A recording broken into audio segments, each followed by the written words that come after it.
Hello engineers, कैसे हैं आप सभी? उम्मीद करता हूं कि आप सभी काफ़ी अच्छे होंगे, बेहतरीन होंगे, स्वस्थ होंगे और शानदार होंगे और आप अपनी पढ़ाई वगैरह को अच्छी तरीके से, शानदार तरीके से कर रहे होंगे। ये आपका वन शॉट रहने वाला है पॉलिटेक्निक सेकंड सेमेस्टर का introduction to IT system subject का unit number second operating system and application software का वन शॉट रहने वाला है। सिंपल, सरल और आसान भाषा में मैं आपको सारी चीज़ें बताने वाला हूँ, सारी चीज़ें समझाने वाला हूँ। आपकी भाषा में, आपकी लैंग्वेज में मैं आपको सारी चीज़ें बताऊँगा सिंपल, सरल और आसान भाषा में। तो चलिए लेक्चर को स्टार्ट करते हैं। तो चलिए सबसे पहले हम सिलेबस अर्थात टॉपिक्स को देखते हैं कि आपको यूनिट नंबर सेकंड अर्थात चैप्टर नंबर सेकंड में किन-किन चीज़ों को पढ़ना है, आपका नया सिलेबस क्या है और सिलेबस के अकॉर्डिंग ही हम सारी चीज़ों को पढ़ने वाले हैं, सारी चीज़ों को देखने वाले हैं। काफ़ी प्रभावी लेक्चर रहने वाला है और मैं आपको रटवाने की ओर नहीं जाऊँगा, मैं आपको केवल बता दूँगा, डेफिनिशंस वगैरह आप खुद भी नोट्स से पढ़ लेंगे। मैं केवल आपको बता दूँगा, दिमाग में आपके सारी चीज़ें फिट हो जाएँगी, ठीक है? यहाँ पे आपके यूनिट का नाम क्या है? Operating system and application software और इसमें क्या-क्या पढ़ना है, सिस्टम सॉफ्टवेयर के बारे में, एप्लीकेशन सॉफ्टवेयर के बारे में, वर्चुअलाइजेशन सॉफ्टवेयर के बारे में, यूटिलिटी सॉफ्टवेयर के बारे में, MS Office, Open Office, Libre office के बारे में, working with Windows operating system यानी कि एमएस ऑफिस, ओपन ऑफिस और लिब्रे ऑफिस पे के लिए कि इसका आप विंडोज़ पे कैसे काम वगैरह करते हैं, डेस्कटॉप कंपोनेंट्स के बारे में जैसे आपका टूल बार हो गया, स्टेटस बार हो गया, मेनू बार हो गया, जो आपके बार वगैरह होते हैं उनके बारे में, क्रिएटिंग शॉर्टकट ऑफ प्रोग्राम किसी भी प्रोग्राम का आपको कल की शॉर्टकट कैसे बनाना है और उसके बाद से इंस्टॉलेशन ऑफ एप्लीकेशन सॉफ्टवेयर को कैसे इंस्टॉल करना है जैसे आप मोबाइल में चीज़ों को इंस्टॉल करते हैं वही सिंपल चीज़ें हैं।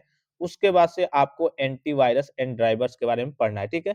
अब चीज़ों को आप पढ़ने से पहले सबसे पहले मैं आपको सिलेबस की सहायता से ही आपको सारी चीज़ें आपके दिमाग में फिट कर दे रहा हूँ कि आगे जैसे-जैसे आप चीज़ों को पढ़ने जाएँगे तो आप उससे पहले ही चीज़ों को रिलेट कर पाएँगे कि अच्छा इसका मतलब ये है, अच्छा इसका मतलब ये है, ठीक है? ऑपरेटिंग सिस्टम सबसे पहले है आपका सिस्टम सॉफ्टवेयर, ऑपरेटिंग सिस्टम है। ऑपरेटिंग सिस्टम मतलब जो आपके सिस्टम को ऑपरेट करने का काम करता है, इसमें आपका पहला आता है सिस्टम सॉफ्टवेयर। जैसे मान लीजिए आपका मोबाइल हो गया, मोबाइल में क्या होगा? आपका एंड्रॉयड वर्ज़न होगा, ठीक है? अगर आपका आईफ़ोन होगा तो उसमें आपका आईओएस वर्ज़न होगा, आईफ़ोन का अपना अपना ऑपरेटिंग सिस्टम होता है। इसी प्रकार से अगर आप कंप्यूटर चलाते होंगे, लैपटॉप चलाते होंगे तो उसमें आपका विंडोज़ 9, 10, 11 होगा या फिर आपका लिनक्स होगा जो आपका ऑपरेटिंग सिस्टम है, ठीक है? तो इस प्रकार से एक ऑपरेटिंग सिस्टम होगा जो क्या करता है, आपके सिस्टम को ऑपरेट करने का काम करता है, सिस्टम को आपको चलाने आपके सिस्टम को चलाने का काम करता है। अगर मोबाइल में आपका एंड्रॉयड वर्ज़न नहीं रहेगा, तो आपका मोबाइल खुलेगा नहीं, आपका मोबाइल किसी काम का नहीं रहेगा। उसमें जो भी आप बाद में व्हाट्सऐप, फेसबुक इंस्टॉल करते हैं सारी चीज़ों को, तो जब आपके पास सिस्टम को ऑपरेट करने वाली ही चीज़ें नहीं रहेंगी, आपका सिस्टम एक तरीके से काम ही नहीं करेगा, तो उसमें अन्य सॉफ्टवेयर कैसे इंस्टॉल हो पाएँगे? तो यही आपका क्या है, सिस्टम सॉफ्टवेयर जो पूरे सिस्टम को क्या करता है, कंट्रोल करता है। ये आपकी ओर से जैसे आप प्ले स्टोर से जाकर के चीज़ों को डाउनलोड करते हैं, इंस्टॉल करते हैं, ये आपकी ओर से इंस्टॉल नहीं किया जाता है, ये जब आपका सिस्टम आता है तो उसी में आपका जैसे आप जो भी फ़ोन चलाते होंगे वीवो, ओप्पो का उसमें क्या होता है, एंड्रॉयड वर्ज़न होता है, तो वो सिस्टम क्या करता है, जो भी कंपनी होती है वो पहले से ही हाँ, कि ये आपका इसमें एंड्रॉयड वर्ज़न है, ये आपका एंड्रॉयड वर्ज़न पे बेस्ड ऑपरेटिंग सिस्टम है। और जैसे आपका लैपटॉप वगैरह हो गया, आपका कंप्यूटर वगैरह हो गया, तो उसमें क्या करते हैं आप जैसे कंप्यूटर लाए उसमें आप क्या करेंगे, विंडोज़ एप्लीकेशन को क्या करेंगे, इंस्टॉल करेंगे। तो विंडोज़ भी क्या है, एक प्रकार का आपका ऑपरेटिंग सिस्टम है, ठीक है? आपके पूरे सिस्टम को वो ऑपरेट करने का काम करता है, चलाने का काम करता है एक तरीके से, ठीक है? फिर उसके बाद से आपका आता है एप्लीकेशन सॉफ्टवेयर। तो एक तो देख लिया आपने सिस्टम सॉफ्टवेयर जो क्या करता है, पूरे सिस्टम को कंट्रोल करता है, पूरे सिस्टम को कल के एक तरीके से चलाने का काम करता है। दूसरा आता है आपका एप्लीकेशन सॉफ्टवेयर। अब ये आपका काफ़ी ईज़ी है, जैसे आपका सिस्टम पूरा काम करने लगा, उसमें सारे ऑपरेटिंग सिस्टम हो गए, सिस्टम सॉफ्टवेयर हो गए।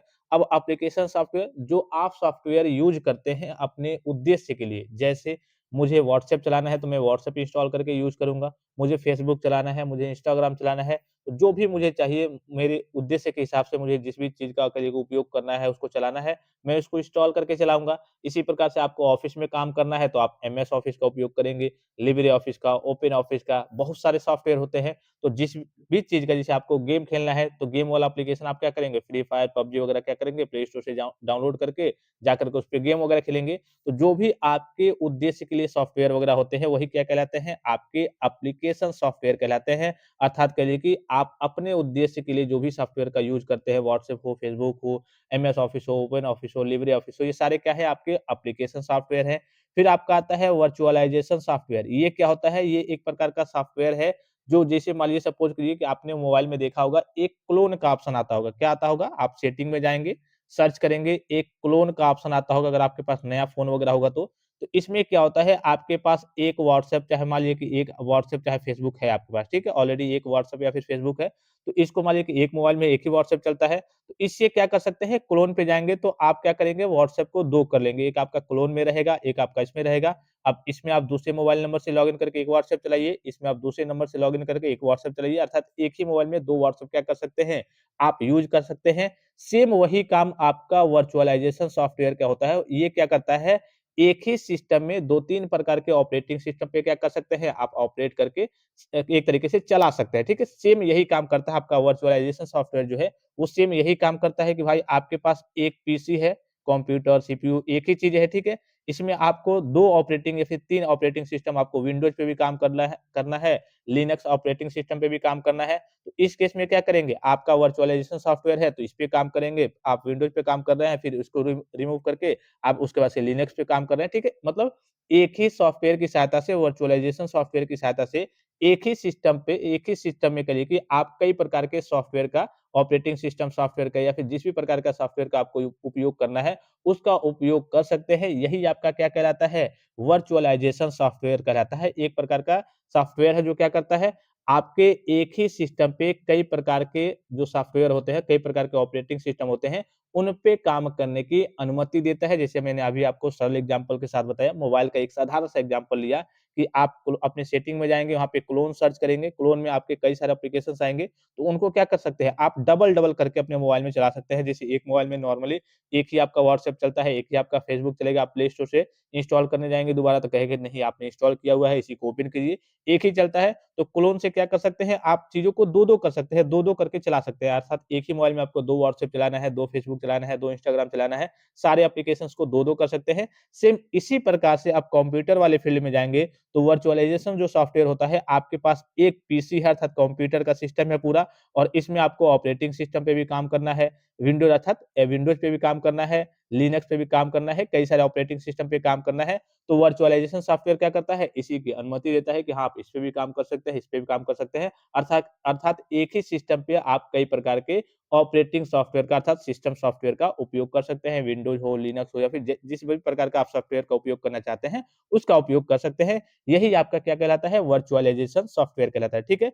यूटिलिटी सॉफ्टवेयर क्या होता है, जो आपके सिस्टम को फैसिलिटी एक तरीके से सुविधा प्रदान करते हैं और कहीं के एक तरीके से गलत चीज़ों से बचाते हैं। जैसे आपका एंटीवायरस हो गया, ड्राइवर्स हो गए, ये सारे आपके क्या हैं, एक तरीके से यूटिलिटी सॉफ्टवेयर है। यूटिलिटी मतलब इसको फैसिलिटी प्रदान करते हैं, जो भी छोटा-मोटा काम है उसको करते हैं और आपके सिस्टम को जैसे कि एक तरीके से नष्ट होने से उसमें जो डेटा है उसको करप्ट होने से, नष्ट होने से बचाते हैं। आपके एक तरीके से सिस्टम को ये क्या करते हैं, एक तरीके से लाभ पहुँचाते हैं, एक तरीके से नष्ट होने से चीज़ों को कुछ चीज़ें हैं उसमें नष्ट होने वाली है, उससे क्या करते हैं, बचाते हैं। यूटिलिटी और फैसिलिटी एक तरीके से यूटिलिटी से याद रखेंगे, यूटिलिटी सॉफ्टवेयर मतलब फैसिलिटी सॉफ्टवेयर आपको एक तरीके से फैसिलिटी प्रदान करते हैं।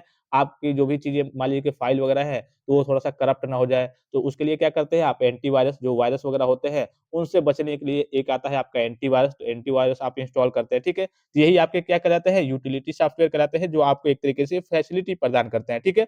उसके बाद से आपके देखिए यहाँ पे है टॉपिक आपका एमएस ऑफिस है, ओपन ऑफिस है और लिब्रे ऑफिस है। ये क्या है आपके एप्लीकेशन सॉफ्टवेयर के ही एक प्रकार है एक तरीके से।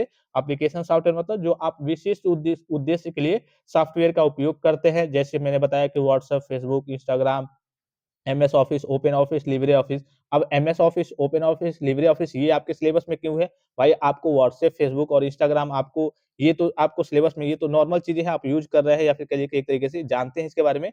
एमएस ऑफिस चूँकि हम पढ़ रहे हैं चीज़ों को कि हम ऑफिस में आगे चल के कैसे काम वगैरह करेंगे, कैसे चीज़ों को मैनेज करेंगे। भाई आप तो पॉलिटेक्निक इसीलिए कर रहे हैं कि हाँ, आगे चल के आपको ऑफिशियल वर्क वगैरह करना है। इसीलिए आपके सिलेबस में है जो एप्लीकेशन सॉफ्टवेयर में है कि एमएस ऑफिस, ओपन ऑफिस और लिब्रे ऑफिस। ये क्या करता है कि ऑफिस में जैसे मान लीजिए कि आपको कोई काम करना है, आपके कंपनी में मान लीजिए सपोज़ कीजिए कि आपकी एक कंपनी हो गई, उसमें 50 लेबर हैं। अब 50 लेबरों को हमें क्या करना है, डेटा बनाना है कि इसका नाम ये है, इसका नाम ये है, इसको इस महीने की सैलरी इतनी देनी है, ये इस डेट से जॉइन कर रहा है, इसका कहिए कि इतना पैसा इसको दे दिया गया है। तो ये पूरे डेटा को रिकॉर्ड करने का काम कौन करता है, रखने का काम कौन करता है? एमएस ऑफिस, ओपन ऑफिस और लिब्रे ऑफिस, अर्थात ऑफिस के जितने भी काम होते हैं आप कहीं भी देखेंगे तो उसमें वहाँ पे आपका एमएस ऑफिस, ओपन ऑफिस और लिब्रे ऑफिस आता है, ठीक है? अर्थात मान लीजिए कि आपको कोई प्रेजेंटेशन ही बनाना है, कोई पीपीटी बनाना है, जैसे यहाँ पे आप इंटरफेस पे पीपीटी, पीडीएफ वगैरह देख रहे हैं, ये सारे आपके कहाँ से बनते हैं? ऑफिस से ही बनते हैं, अर्थात कहिए कि ऑफिस सूट कहते हैं इसे ऑफिस सूट भी कहते हैं शॉर्ट में, ठीक है? या फिर एमएस ऑफिस सूट भी कहते हैं, या फिर माइक्रोसॉफ्ट ऑफिस, पूरा नाम क्या है? माइक्रोसॉफ्ट, एमएस मतलब माइक्रोसॉफ्ट ऑफिस, ठीक है? तो एमएस ऑफिस कहिए, माइक्रोसॉफ्ट ऑफिस कहिए या फिर एमएस ऑफिस सूट कहिए, इन तीनों का मतलब एक ही है। ये क्या करते हैं? ऑफिशियल काम में फैसिलिटी प्रदान करने का काम करते हैं। जैसे आपको कोई डॉक्यूमेंट लिखना है, कोई एस्से टाइप का लिखना है, ठीक है? फिर आपको कोई प्रेजेंटेशन बनाना है, पीपीटी बनाना है, ये सारे काम बनाने के कौन करते हैं? आपके एमएस ऑफिस, अर्थात कहिए कि एमएस ऑफिस हो गया, ओपन ऑफिस हो गया, लिब्रे ऑफिस हो गया, ये तीनों यही काम करते हैं। अब इन तीनों में डिफरेंस क्या है? ये थोड़ा-सा खर्चीला भाई है, अर्थात ये क्या है? ये पेड वर्ज़न है आपका, एमएस ऑफिस है, ये थोड़ी-सी ज़्यादा फैसिलिटी आपको प्रदान करता है, ये थोड़ा-सा पेड वर्ज़न है और इन्हीं के ये दोनों भाई हैं। ओपन ऑफिस भी इसी का भाई है, लेकिन ये फ्री वर्ज़न है। बस अंतर क्या है? एमएस ऑफिस आपका जो है वो पेड वर्ज़न है, क्योंकि ये थोड़े-से एडवांस में ज़्यादा फैसिलिटी, ज़्यादा फीचर्स वगैरह प्रदान करता है, तो ये आपका पेड वर्ज़न है। ओपन ऑफिस इसी का भाई कह सकते हैं, सेम इसी का एकदम सेम इसी तरीके से काम होता है। तो ओपन ऑफिस क्या है? आपका फ्री वर्ज़न, बस फ्री वर्ज़न है। और लिब्रे ऑफिस क्या है? लिब्रे ऑफिस ओपन ऑफिस का एक तरीके से चचेरा भाई कह सकते हैं। ये भी आपका सेम ओपन ऑफिस के जैसे फ्री वर्ज़न ही है, लेकिन लिब्रे ऑफिस में थोड़ी-सी इससे थोड़ी-सी एडवांस लेवल की चीज़ें हैं, थोड़े से एडवांस फीचर्स है। तो यही तीनों आपके क्या है? एमएस ऑफिस, ओपन ऑफिस और लिब्रे ऑफिस। मैंने क्या बताया कि एमएस ऑफिस क्या है? ऑफिशियल वर्क के लिए, जैसे आपको एक कंपनी में कोई कहिए कि एक तरीके से पैराग्राफ लिखना है, एस्से लिखना है या फिर कोई पीपीटी बनाना है, इमेज वगैरह बनाना है, ये सारे काम वगैरह किस पे होते हैं? आपके एमएस ऑफिस पे होते हैं। या फिर कंपनी में मान लीजिए कि 50 लेबर है, 10 लेबर है, जितने भी लेबर हैं, उनका पूरा रिकॉर्ड रखना कि इनका नाम ये है, इनका पता ये है, इनकी इतनी सैलरी मंथली है, इतना पैसा दिया जाता है, ये कब एब्सेंट थे, कब प्रेजेंट थे, पूरा डेटा बनाना है। ये सारे काम आपके एमएस ऑफिस, ओपन ऑफिस और लिब्रे ऑफिस में होते हैं। फिर मैंने बताया कि एमएस ऑफिस के बाद से आपका ओपन ऑफिस क्या है? तो ओपन ऑफिस एमएस ऑफिस की तरह ही है, लेकिन इसका कहिए कि एमएस ऑफिस आपका पेड वर्ज़न है, ओपन ऑफिस आपका फ्री वर्ज़न है। अब लिब्रे ऑफिस क्या है? तो लिब्रे ऑफिस ओपन ऑफिस का क्या है? चचेरा भाई है। ये भी आपका एमएस ऑफिस और ओपन ऑफिस के तरीके से ही काम करता है, लेकिन एमएस ऑफिस पेड वर्ज़न है, ओपन ऑफिस आपका फ्री वर्ज़न है और लिब्रे ऑफिस भी आपका फ्री वर्ज़न है, लेकिन ओपन ऑफिस से थोड़ा-सा एडवांस है। ठीक है? यहाँ तक चीज़ों को समझ गए। अब देखिए, working with Windows operating system, यानी कि एमएस ऑफिस, ओपन ऑफिस और लिब्रे ऑफिस का ऑपरेटिंग सिस्टम पे, विंडोज़ पे आपको कैसे काम करना है, उसको कैसे इंस्टॉल करना है, क्या-क्या चीज़ें होती हैं, इसको पढ़ना है। ठीक है? अभी मैं आपको सिंपली डायग्राम की सहायता से बता दूँगा।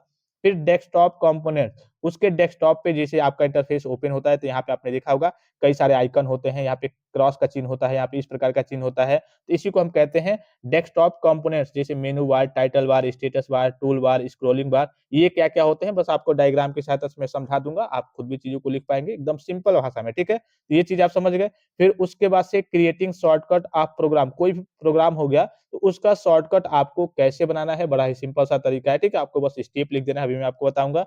फिर इंस्टॉलेशन ऑफ एप्लीकेशन सॉफ्टवेयर, जितने भी आपके एप्लीकेशन सॉफ्टवेयर होते हैं, एप्लीकेशन सॉफ्टवेयर मतलब जो आप अपने उद्देश्य के लिए चलाना चाहते हैं, उसका उपयोग करना चाहते हैं, व्हाट्सएप, फेसबुक, आपका गूगल ऑफिस, आपका MS Office, Open Office, Libre office, मतलब जितने भी सॉफ्टवेयर हो गए जो आप अपने उद्देश्य के लिए उसका उपयोग करना चाहते हैं, तो उसी को हम एप्लीकेशन सॉफ्टवेयर कहते हैं। तो उसको आप इंस्टॉल कैसे करेंगे? जैसे मोबाइल में आप चीज़ों को इंस्टॉल करते हैं, सेम वही उसी प्रकार का एक तरीके से प्रोसेस है, इसमें आपको कुछ करना नहीं है। फिर उसके बाद से एंटीवायरस एंड ड्राइवर्स के बारे में, वही आपके जो यूटिलिटी सॉफ्टवेयर में आ जाएँगे।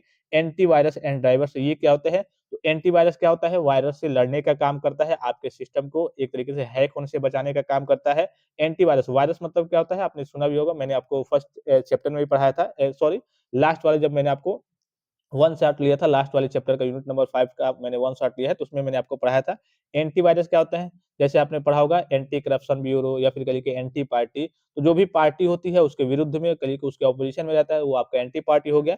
इसी प्रकार से जो वायरस से लड़ने का काम करता है उसको क्या कहते हैं? एंटीवायरस कहते हैं। तो ये एक प्रकार का क्या होता है? आपका सॉफ्टवेयर होता है, आपके सिस्टम में इंस्टॉल होता है। जितने भी आपके गलत तरीके से करप्ट चीज़ें आती हैं, वायरस टाइप की चीज़ें आती हैं जो आपके सिस्टम को हैक करने की कोशिश करती है, उनसे ये लड़ने का, आपके सिस्टम को बचाने का काम करता है, वही आपका एंटीवायरस हो गया। ड्राइवर क्या हो गया? अब ड्राइवर को आप ऐसे समझिए, नॉर्मली एक छोटा-सा एग्ज़ाम्पल लेकर के मैं आपको समझा दे रहा हूँ। जैसे ये आपकी कार हो गई, ठीक है? भाई कार में आपका मान लीजिए सपोज़ कीजिए कि आपकी कार है, कार में आपका इंजन भी है, ठीक है? कार में आपका इंजन भी है और कार के लिए रोड भी है। तो क्या ये चल पाएगी कार? नहीं चल पाएगी। भाई कार है और कार को चलने के लिए क्या चाहिए? रोड चाहिए और उसके बाद से उसमें क्या चाहिए? इंजन चाहिए। कार है, कार में इंजन भी है और कार के आगे रोड भी है, तो क्या ये चल पाएगी? नहीं। जब तक इसमें कोई ड्राइवर नहीं रहेगा, तब तक इसका संचालन अर्थात आपकी कार आपके रोड पे नहीं चल पाएगी। सेम इसी प्रकार से आपके कंप्यूटर में बात करें तो एक आपका ड्राइवर होता है। आपने क्या किया कि जैसे मान लीजिए कि आप मार्केट में गए, आपने एक प्रिंटर उठा कर के लाया, आपको प्रिंट फोटोकॉपी वगैरह प्रिंटिंग का काम करना है। आपके पास ये कंप्यूटर हो गया, तो आपके पास कंप्यूटर भी है, आपके पास क्या है प्रिंटर भी है, दोनों को आपने कहीं के कनेक्ट भी कर दिया है, तब भी ये आपका काम नहीं करेगा जब तक आपके कंप्यूटर में ड्राइवर नहीं होगा, आपके प्रिंटर का ड्राइवर हर एक चीज़ का अलग-अलग ड्राइवर होता है। प्रिंटर का ड्राइवर जो भी आप मशीन लाते हैं या फिर जो भी चीज़ लाते हैं उससे कनेक्ट करते हैं, तो उसका एक ड्राइवर होता है, उसमें बेसिक-बेसिक सेटिंग होती है, उसमें अलाउ का ऑप्शन होता है कि हाँ, इसको अलाउ कीजिए और बेसिक-बेसिक जो सेटिंग होती है, ठीक है? वो सेटिंग करना होता है। इस ड्राइवर के पास जैसे ही आपका ड्राइवर आ जाएगा, इस ड्राइवर को आप इंस्टॉल करेंगे, ठीक है? कई सिस्टम में ड्राइवर होते भी हैं, कई नहीं होते हैं, तो आपको गूगल क्रोम से इंस्टॉल करना होता है। ड्राइवर को आप जैसे प्रिंटिंग ड्राइवर है, तो आप प्रिंटिंग ड्राइवर का आप क्या करेंगे? आप गूगल क्रोम से जाकर के आपके सिस्टम में होगा, नहीं होगा तो आप जाकर के गूगल क्रोम से वहाँ से वेबसाइट से कह लीजिए कि आप डाउनलोड कर लेंगे और जैसे आप ड्राइवर को इंस्टॉल करेंगे, उसके बाद से आप ओपन करेंगे, उसमें बेसिक-बेसिक सेटिंग होती है। उसके बाद से क्या होगा, आपका प्रिंटिंग वाला जो मशीन है, वो काम करना स्टार्ट कर देगा। जैसे ही आप ड्राइवर उसमें इंस्टॉल करेंगे, उसका सेटअप कर लेंगे, तो आपका प्रिंटर काम करना स्टार्ट कर देगा। बिना ड्राइवर के जैसे आपकी गाड़ी नहीं चलती है, वैसे ही बिना ड्राइवर के आपका जो भी चीज़ आपके लिए कि सेटअप करते हैं, उसको कनेक्ट करते हैं, तो वो आपका उपयोग नहीं हो पाएगा जब तक आपका ड्राइवर आपके सिस्टम में इंस्टॉल नहीं हो जाता है, ठीक है? तो सेम यही काम आपका ड्राइवर करता है, आपके सिस्टम को आपका जो भी कंप्यूटर हो गया और जो भी सिस्टम आप जोड़ते हैं, जैसे प्रिंटर आप जोड़ रहे हैं, तो उसका संचालन तब तक नहीं हो पाएगा, वो काम तब तक नहीं करेगा जब तक आपका ड्राइवर आपके सिस्टम में इंस्टॉल नहीं हो जाएगा, ठीक है? तो यहाँ तक लगभग मैंने आपको पूरा सिलेबस का सारांश एक तरीके से बता दिया।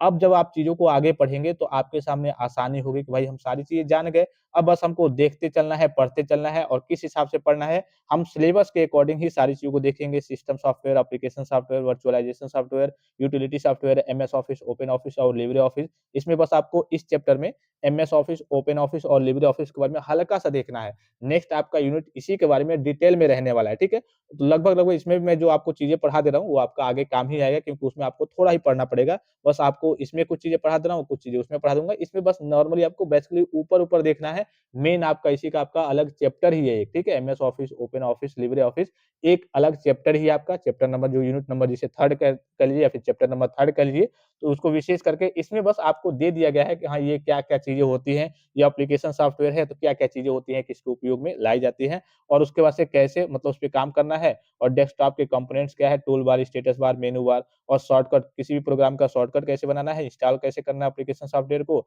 और एंटीवायरस और ड्राइवर क्या होते हैं। तो सबसे पहले चूँकि आपने चैप्टर नंबर जब फर्स्ट पढ़ा था, तो उसमें क्या पढ़ा था? जितने भी सारी चीज़ों को आपने पढ़ा था, वो क्या थी? आपकी हार्डवेयर थी, ठीक है? जिसको आप फिज़िकली छू सकते हैं, देख सकते हैं, हाथ में उठा सकते हैं। अब सेकंड में उसमें मैंने आपको बताया भी था कि हार्डवेयर क्या होता है, सॉफ्टवेयर बस उसमें डिफरेंस पढ़ना था आपको कि हार्डवेयर का डेफिनिशन क्या है, सॉफ्टवेयर का डेफिनिशन क्या है, इसका मतलब क्या होता है और इन दोनों में डिफरेंस क्या होता है। तो वहीं से अगर आपने लेक्चर को देखा होगा, तो आपके सारे डाउट्स लगभग 15-20 पॉइंट्स मैंने आपको बताए थे कि इन दोनों के बीच में आपका डिफरेंस क्या होता है। अब ये जो आपका चैप्टर है, ये क्या है? ये आपका सॉफ्टवेयर बेस्ड है, अर्थात जो यूनिट नंबर सेकंड है, वो क्या है? आपका सॉफ्टवेयर बेस्ड है।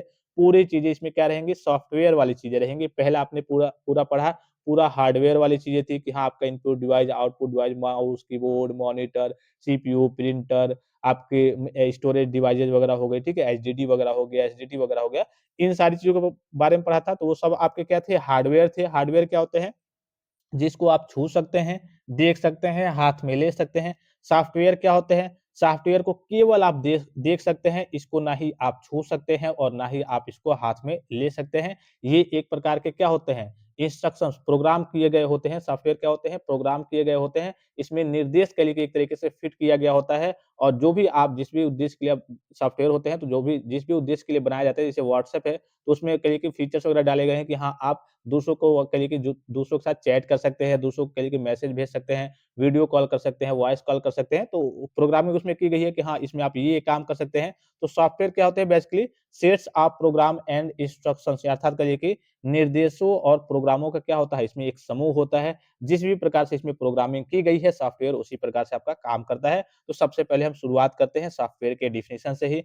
सॉफ्टवेयर क्या होता है? सॉफ्टवेयर प्रोग्राम और निर्देशों का समूह होता है। Software is the sets of program and instruction. सबसे सिंपल डेफिनिशन है। सॉफ्टवेयर क्या होता है? प्रोग्राम किया गया होता है तो उसमें प्रोग्राम और निर्देश वगैरह उसमें दिया गया होता है कि हाँ, आपको ये काम करना है। भाई जिस भी प्रकार का सॉफ्टवेयर है, आपका फेसबुक हो गया तो उसमें फीचर्स दिए गए हैं कि हाँ, ये काम करेगा, ये इसमें आप पोस्ट कर सकते हैं, ये काम कर सकते हैं। आप फेसबुक पे आप जाकर के एमएस ऑफिस का काम तो करेंगे नहीं, तो हर एक सॉफ्टवेयर में प्रोग्रामिंग की गई होती है, उसको प्रोग्राम दिया गया होता है, उसको निर्देश दिया गया होता है, उसमें सारी इन्फॉर्मेशन को एक तरीके से फिट किया गया होता है कि हाँ, ये इस काम के लिए है, ये यही काम करेगा। अब जाकर के आप फेसबुक में या फिर व्हाट्सएप में आप एमएस ऑफिस का काम तो कर नहीं पाएँगे, तो हर एक सॉफ्टवेयर को एक तरीके प्रोग्राम दिया गया होता है, एक निर्देश दिया गया होता है, उसको उसको सेट किया गया होता है कि आपको यही काम करना है। तो सॉफ्टवेयर क्या है? प्रोग्राम और निर्देशों का समूह होता है। Software is the sets of program and instructions. Software को केवल हम देख सकते हैं, ना ही उसको छू सकते हैं, ना ही हाथ में ले सकते हैं। देखिए, सॉफ्टवेयर इक्वल टू कंप्यूटर के प्रोग्राम और निर्देश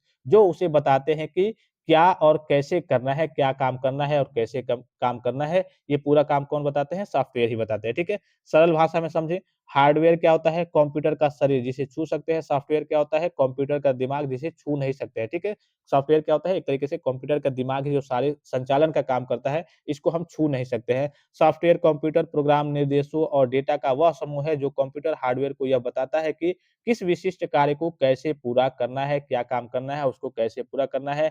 सिंपल, सरल और आसान भाषा में एक और देखिए कि सॉफ्टवेयर वह अदृश्य निर्देश पुस्तिका है जो कंप्यूटर के भौतिक भागों हार्डवेयर को बताती है कि उन्हें क्या करना है और कैसे करना है। वही मैंने आपको प्रिंटिंग का एग्जांपल एक दिया कि भाई आप प्रिंटर मशीन ला ली है, ठीक है? आप कंप्यूटर पे काम कर रहे हैं, उसमें कंप्यूटर में सारे सॉफ्टवेयर्स वगैरह होते हैं कि हाँ, ये चीज़ें करना है, इस पे क्लिक करेंगे तो ये करेगा, ऐसे काम करेंगे। सॉफ्टवेयर की सहायता से आपका उसमें ऑपरेटिंग सिस्टम का भी सॉफ्टवेयर होता है और कुछ एप्लीकेशन सॉफ्टवेयर भी होते हैं। तो जैसे-जैसे आप सॉफ्टवेयर की मदद से सहायता से क्या कर देंगे, निर्देश देंगे, वैसे-वैसे आपका कंप्यूटर भी उससे कनेक्ट होगा और काम करना शुरू करेगा। अर्थात बिना सॉफ्टवेयर के आपका हार्डवेयर क्या होता है, बेकार होता है। सॉफ्टवेयर क्या करता है, अंदर की चीज़ों को मैनेज करेगा, क्या काम करना है, क्या निर्देश मुझे दिया जा रहा है, तो वो क्या करेगा, हार्डवेयर को उस प्रकार से एक तरीके से काम करना, संचालन करना शुरू कराएगा। अगर आपका सॉफ्टवेयर नहीं है, किसी सिस्टम में मान लीजिए कि सॉफ्टवेयर ही नहीं है, तो हार्डवेयर बेकार है। अगर केवल हार्डवेयर है, उसमें कोई सॉफ्टवेयर नहीं है, ना ही सिस्टम सॉफ्टवेयर है, ना ही कोई एप्लीकेशन सॉफ्टवेयर है, तो वो क्या है, आपका हार्डवेयर भी बेकार है।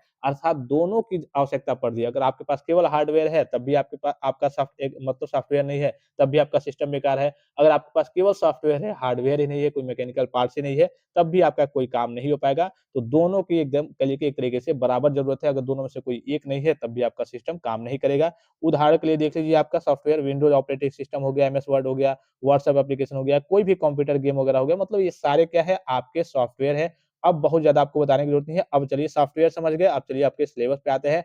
टाइप्स ऑफ सॉफ्टवेयर, ठीक है? मैंने आपको ऊपर बताया, अब थोड़ा-सा यहाँ पे कैटेगरी वाइज़ चीज़ों को देख लीजिए कि टाइप्स ऑफ सॉफ्टवेयर में कैसे-कैसे सॉफ्टवेयर होते हैं। तो एक होता है आपका सिस्टम सॉफ्टवेयर, क्या है? पहला क्या है आपका सिस्टम सॉफ्टवेयर, दूसरा क्या है आपका एप्लीकेशन सॉफ्टवेयर और एक तीसरा आता है आपका प्रोग्राम सॉफ्टवेयर, ठीक है? प्रोग्राम सॉफ्टवेयर आपके सिलेबस में नहीं है, तो यहाँ पे समझ लीजिए कि अगर कभी मान लीजिए बाय चांस पूछा भी जाता है, तो आप चीज़ों को रिलेट करके बता पाएँगे, ठीक है? आपके सिलेबस में केवल सिस्टम सॉफ्टवेयर और एप्लीकेशन सॉफ्टवेयर है। सिस्टम सॉफ्टवेयर क्या एप्लीकेशन सॉफ्टवेयर, सिस्टम सॉफ्टवेयर तो मैंने आपको बताया है, अभी फिर से बता दे रहा हूँ। आपका प्रोग्रामिंग सॉफ्टवेयर क्या होता है? प्रोग्रामिंग सॉफ्टवेयर कहिए या फिर प्रोग्राम सॉफ्टवेयर कहिए, जिसको एक डेवलपर जो प्रोग्रामर जैसे कोई कई सारे बच्चे पॉलिटेक्निक भी सीएस और आईटी ब्रांच से करते होंगे।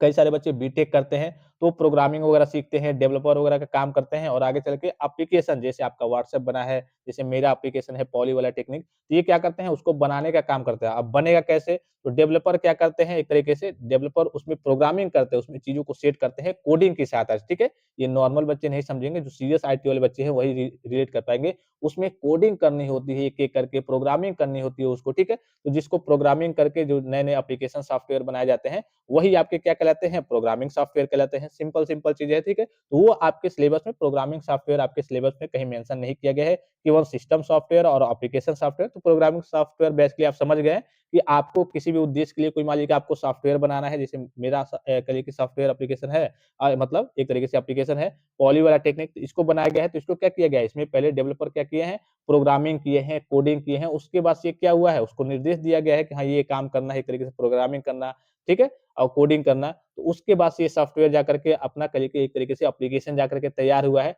इसको हम क्या कहेंगे? Programming software. तो सभी सॉफ्टवेयर लगभग-लगभग प्रोग्रामिंग करके, कोडिंग करके ही बनाए जाते हैं, ठीक है? तो ये आपको आपका प्रोग्रामिंग सॉफ्टवेयर आपके सिलेबस में नहीं है, ठीक है? अर्थात प्रोग्रामिंग वाला आपके सिलेबस में नहीं है।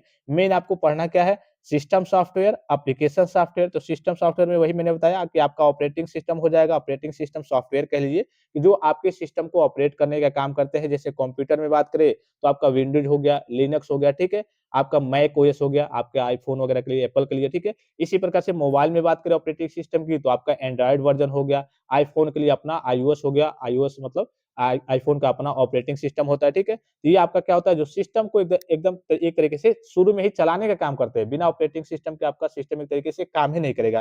फिर एप्लीकेशन सॉफ्टवेयर क्या होते हैं? तो एप्लीकेशन सॉफ्टवेयर जो आप अपने विशेष उद्देश्य के लिए उपयोग करते हैं, जैसे Facebook, MS Office, Open Office, Libre office, जितने भी आप एप्लीकेशन के एक तरीके से सॉफ्टवेयर देखते होंगे, एप्लीकेशन जितने आप ऐप्स देखते होंगे प्ले स्टोर पे, वो क्या है? एक प्रकार के आपके सॉफ्टवेयर ही है। अब सॉफ्टवेयर में क्या है? एप्लीकेशन सॉफ्टवेयर है, जो आप अपने उद्देश्य के लिए क्या कर सकते हैं? उनका उपयोग कर सकते हैं। जैसे आपको अब किसी को मैसेज भेजना है, तो आप व्हाट्सएप इंस्टॉल करेंगे। आपको रील्स वगैरह देखना है, तो आप क्या करेंगे? इंस्टाग्राम वगैरह इंस्टॉल करके रील्स वगैरह देखेंगे, उसपे भी मैसेज फीचर्स सारे ऑप्शंस वगैरह होते हैं, ठीक है? तो ये आपके क्या कहलाते हैं?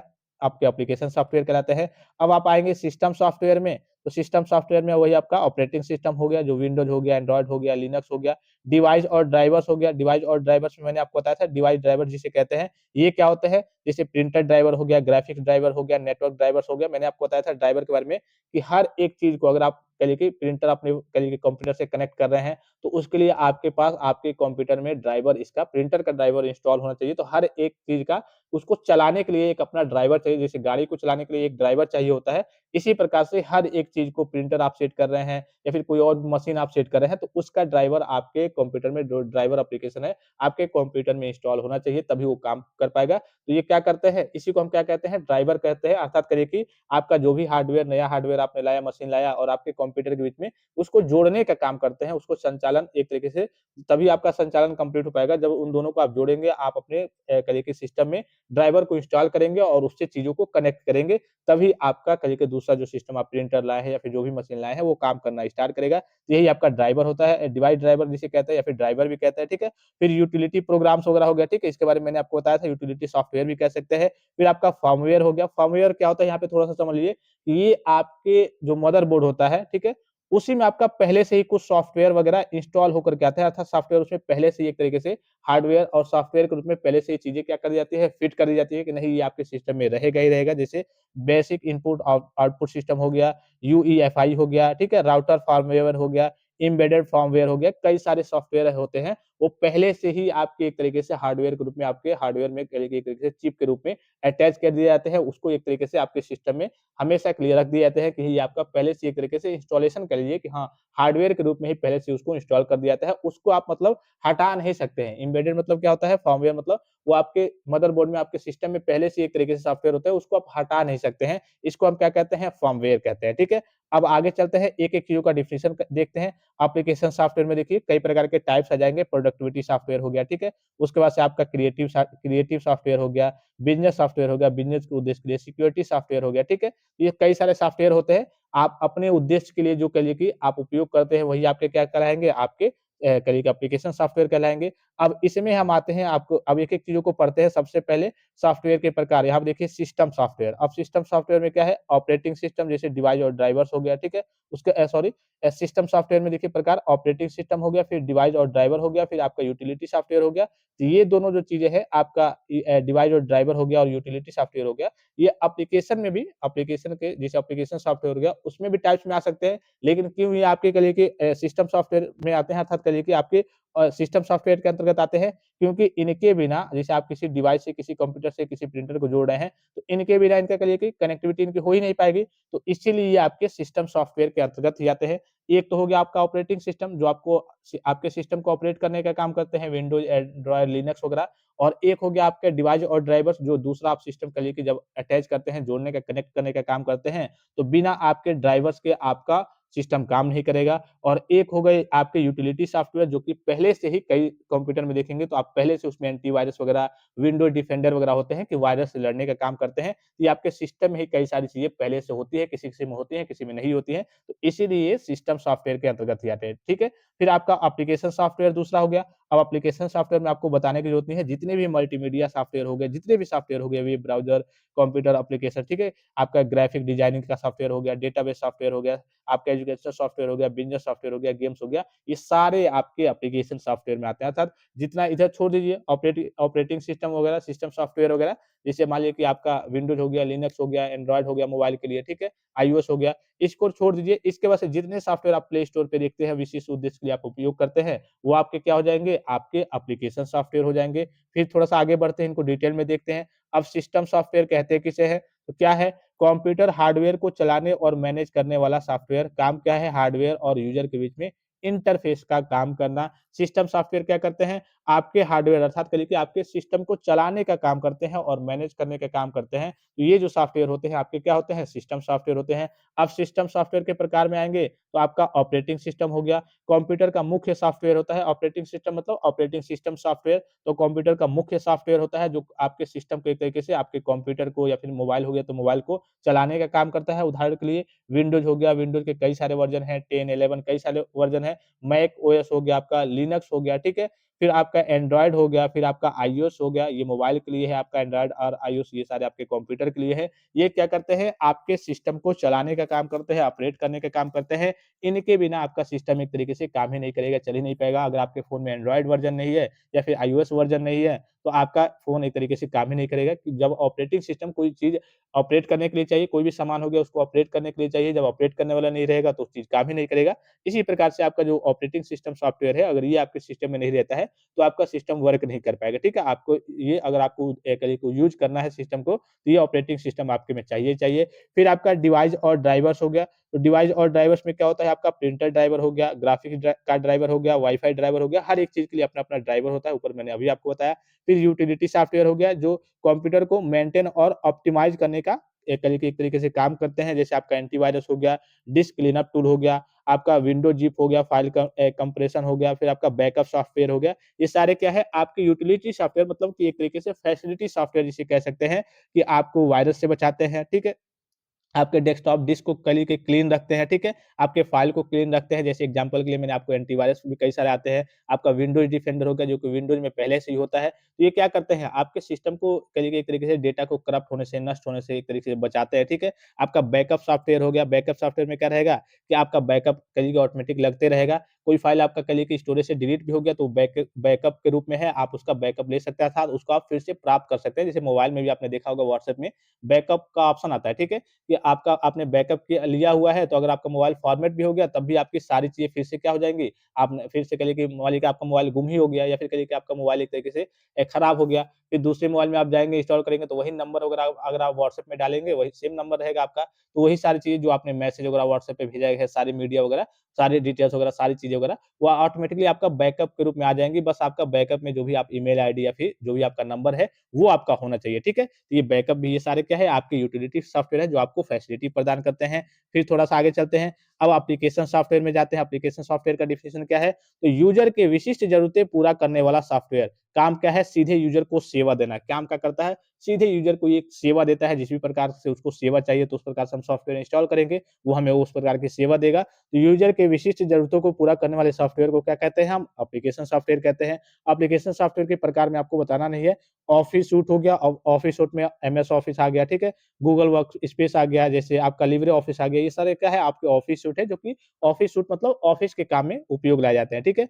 फिर उसके बाद से आपका हो गया देखिए मल्टीमीडिया सॉफ्टवेयर, वही ऊपर मैंने आपको डायग्राम के साथ जैसे बताया था, जो मल्टीमीडिया के लिए उपयोग होता है, वेब ब्राउज़र इंटरनेट चलाने के लिए होता है। फिर आपका कम्युनिकेशन सॉफ्टवेयर होता है संचार के लिए, जैसे WhatsApp, zoom, Skype, Microsoft teams वगैरह हो गया।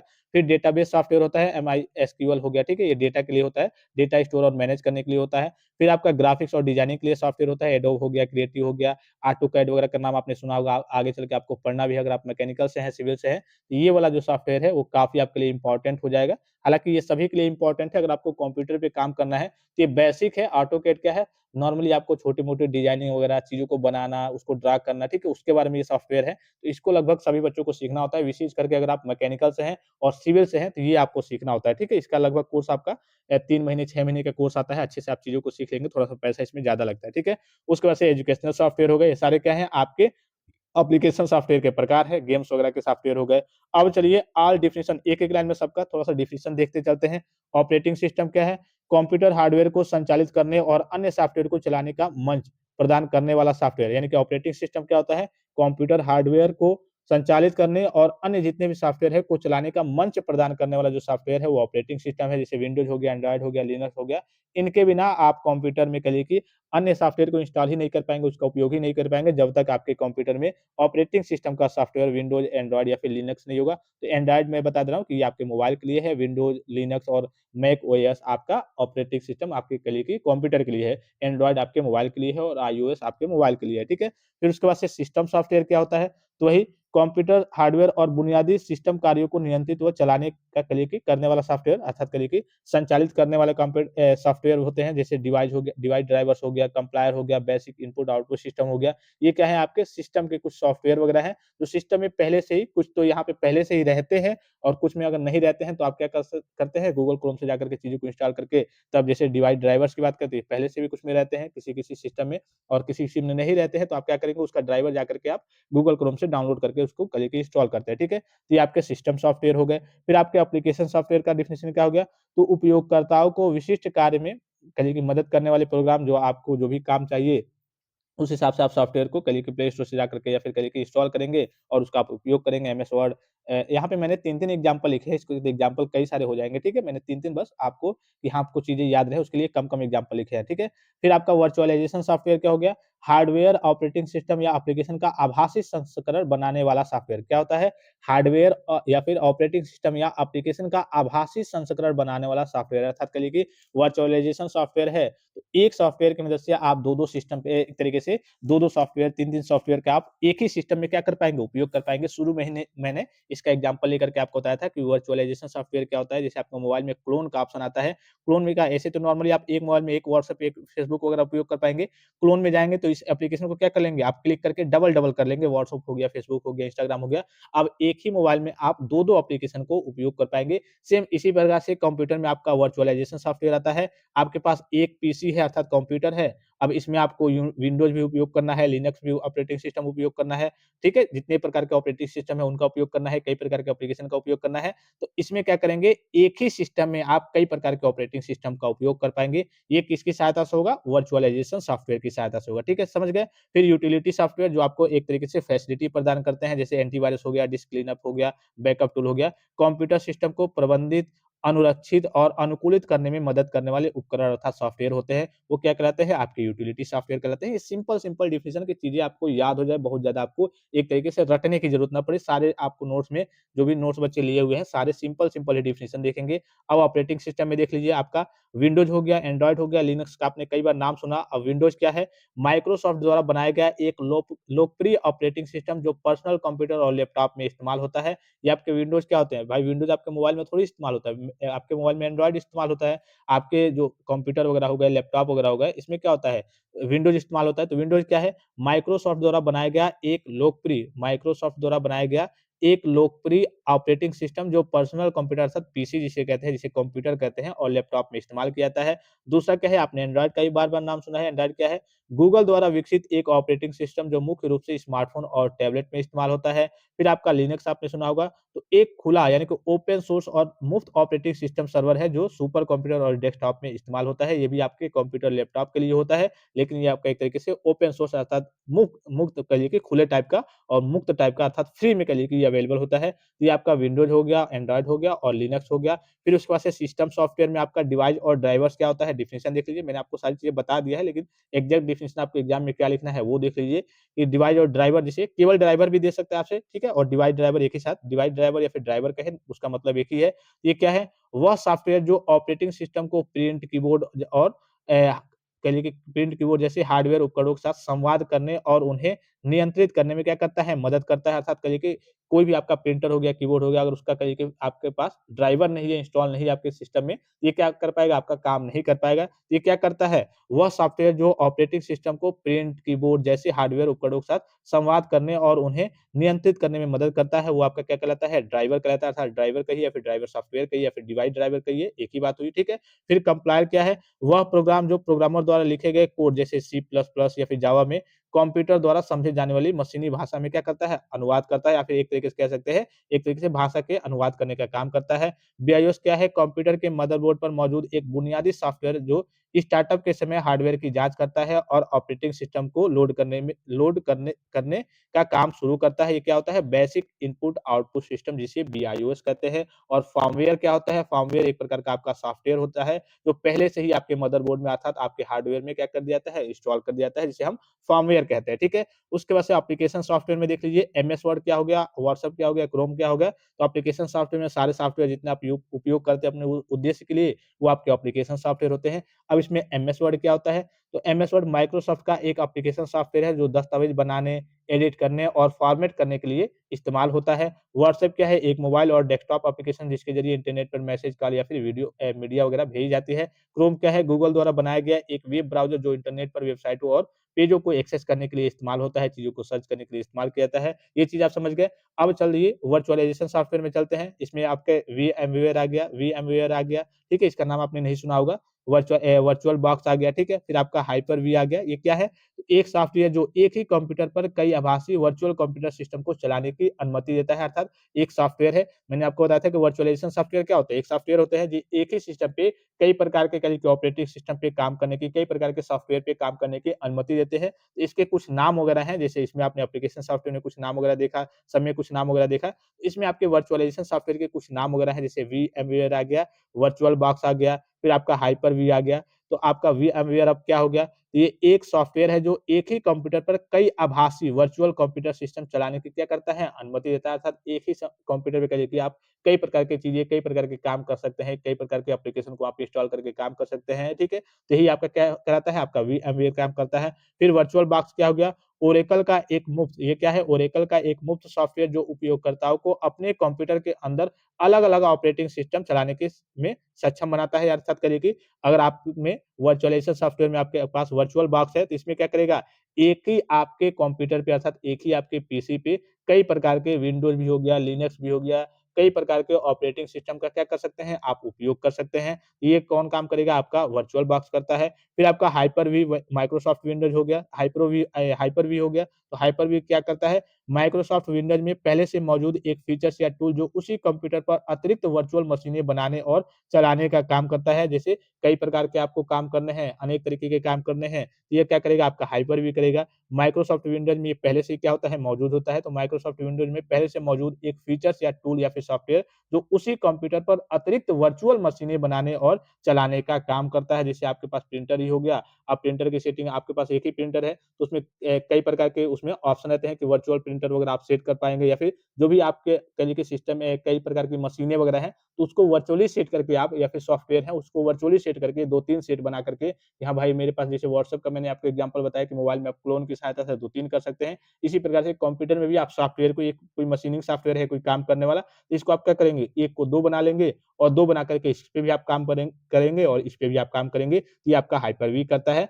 मोटा-मोटी बस आपको समझना है, आपके सिलेबस में इतना डिटेल में नहीं पूछा जाएगा, ये तो थोड़ा-सा मैंने आपको डिटेल में बता दिया है। बस आपसे पूछा जाएगा वर्चुअलाइज़ेशन सॉफ्टवेयर क्या है? तो आपको बताना क्या है कि एक प्रकार का ऐसा सॉफ्टवेयर है जिसकी सहायता से हम क्या कर सकते हैं, एक ही सिस्टम पे, अर्थात करिए कि एक ही पर्सनल कंप्यूटर पे या फिर कंप्यूटर पे कई प्रकार के सॉफ्टवेयर, अर्थात कई प्रकार के ऑपरेटिंग सिस्टम या फिर सॉफ्टवेयर का हम उपयोग कर पाते हैं, और इसके कुछ आपको ये बस एग्जांपल दे देने हैं, इसको आपको डिफाइन नहीं करना है, ठीक है? उसके बाद से आपका यूटिलिटी सॉफ्टवेयर आ गया, जो आपको फैसिलिटी प्रदान करते हैं, एक तरीके से सेवा प्रदान करते हैं, जिसमें आपके एंटीवायरस आ जाएँगे। क्या होता है एंटीवायरस? एक सॉफ्टवेयर जो कंप्यूटर को वायरस, मैलवेयर और अन्य दुर्भावनापूर्ण सॉफ्टवेयर से स्कैन करके और उसे हटा करके आपके कंप्यूटर को सुरक्षा प्रदान करता है।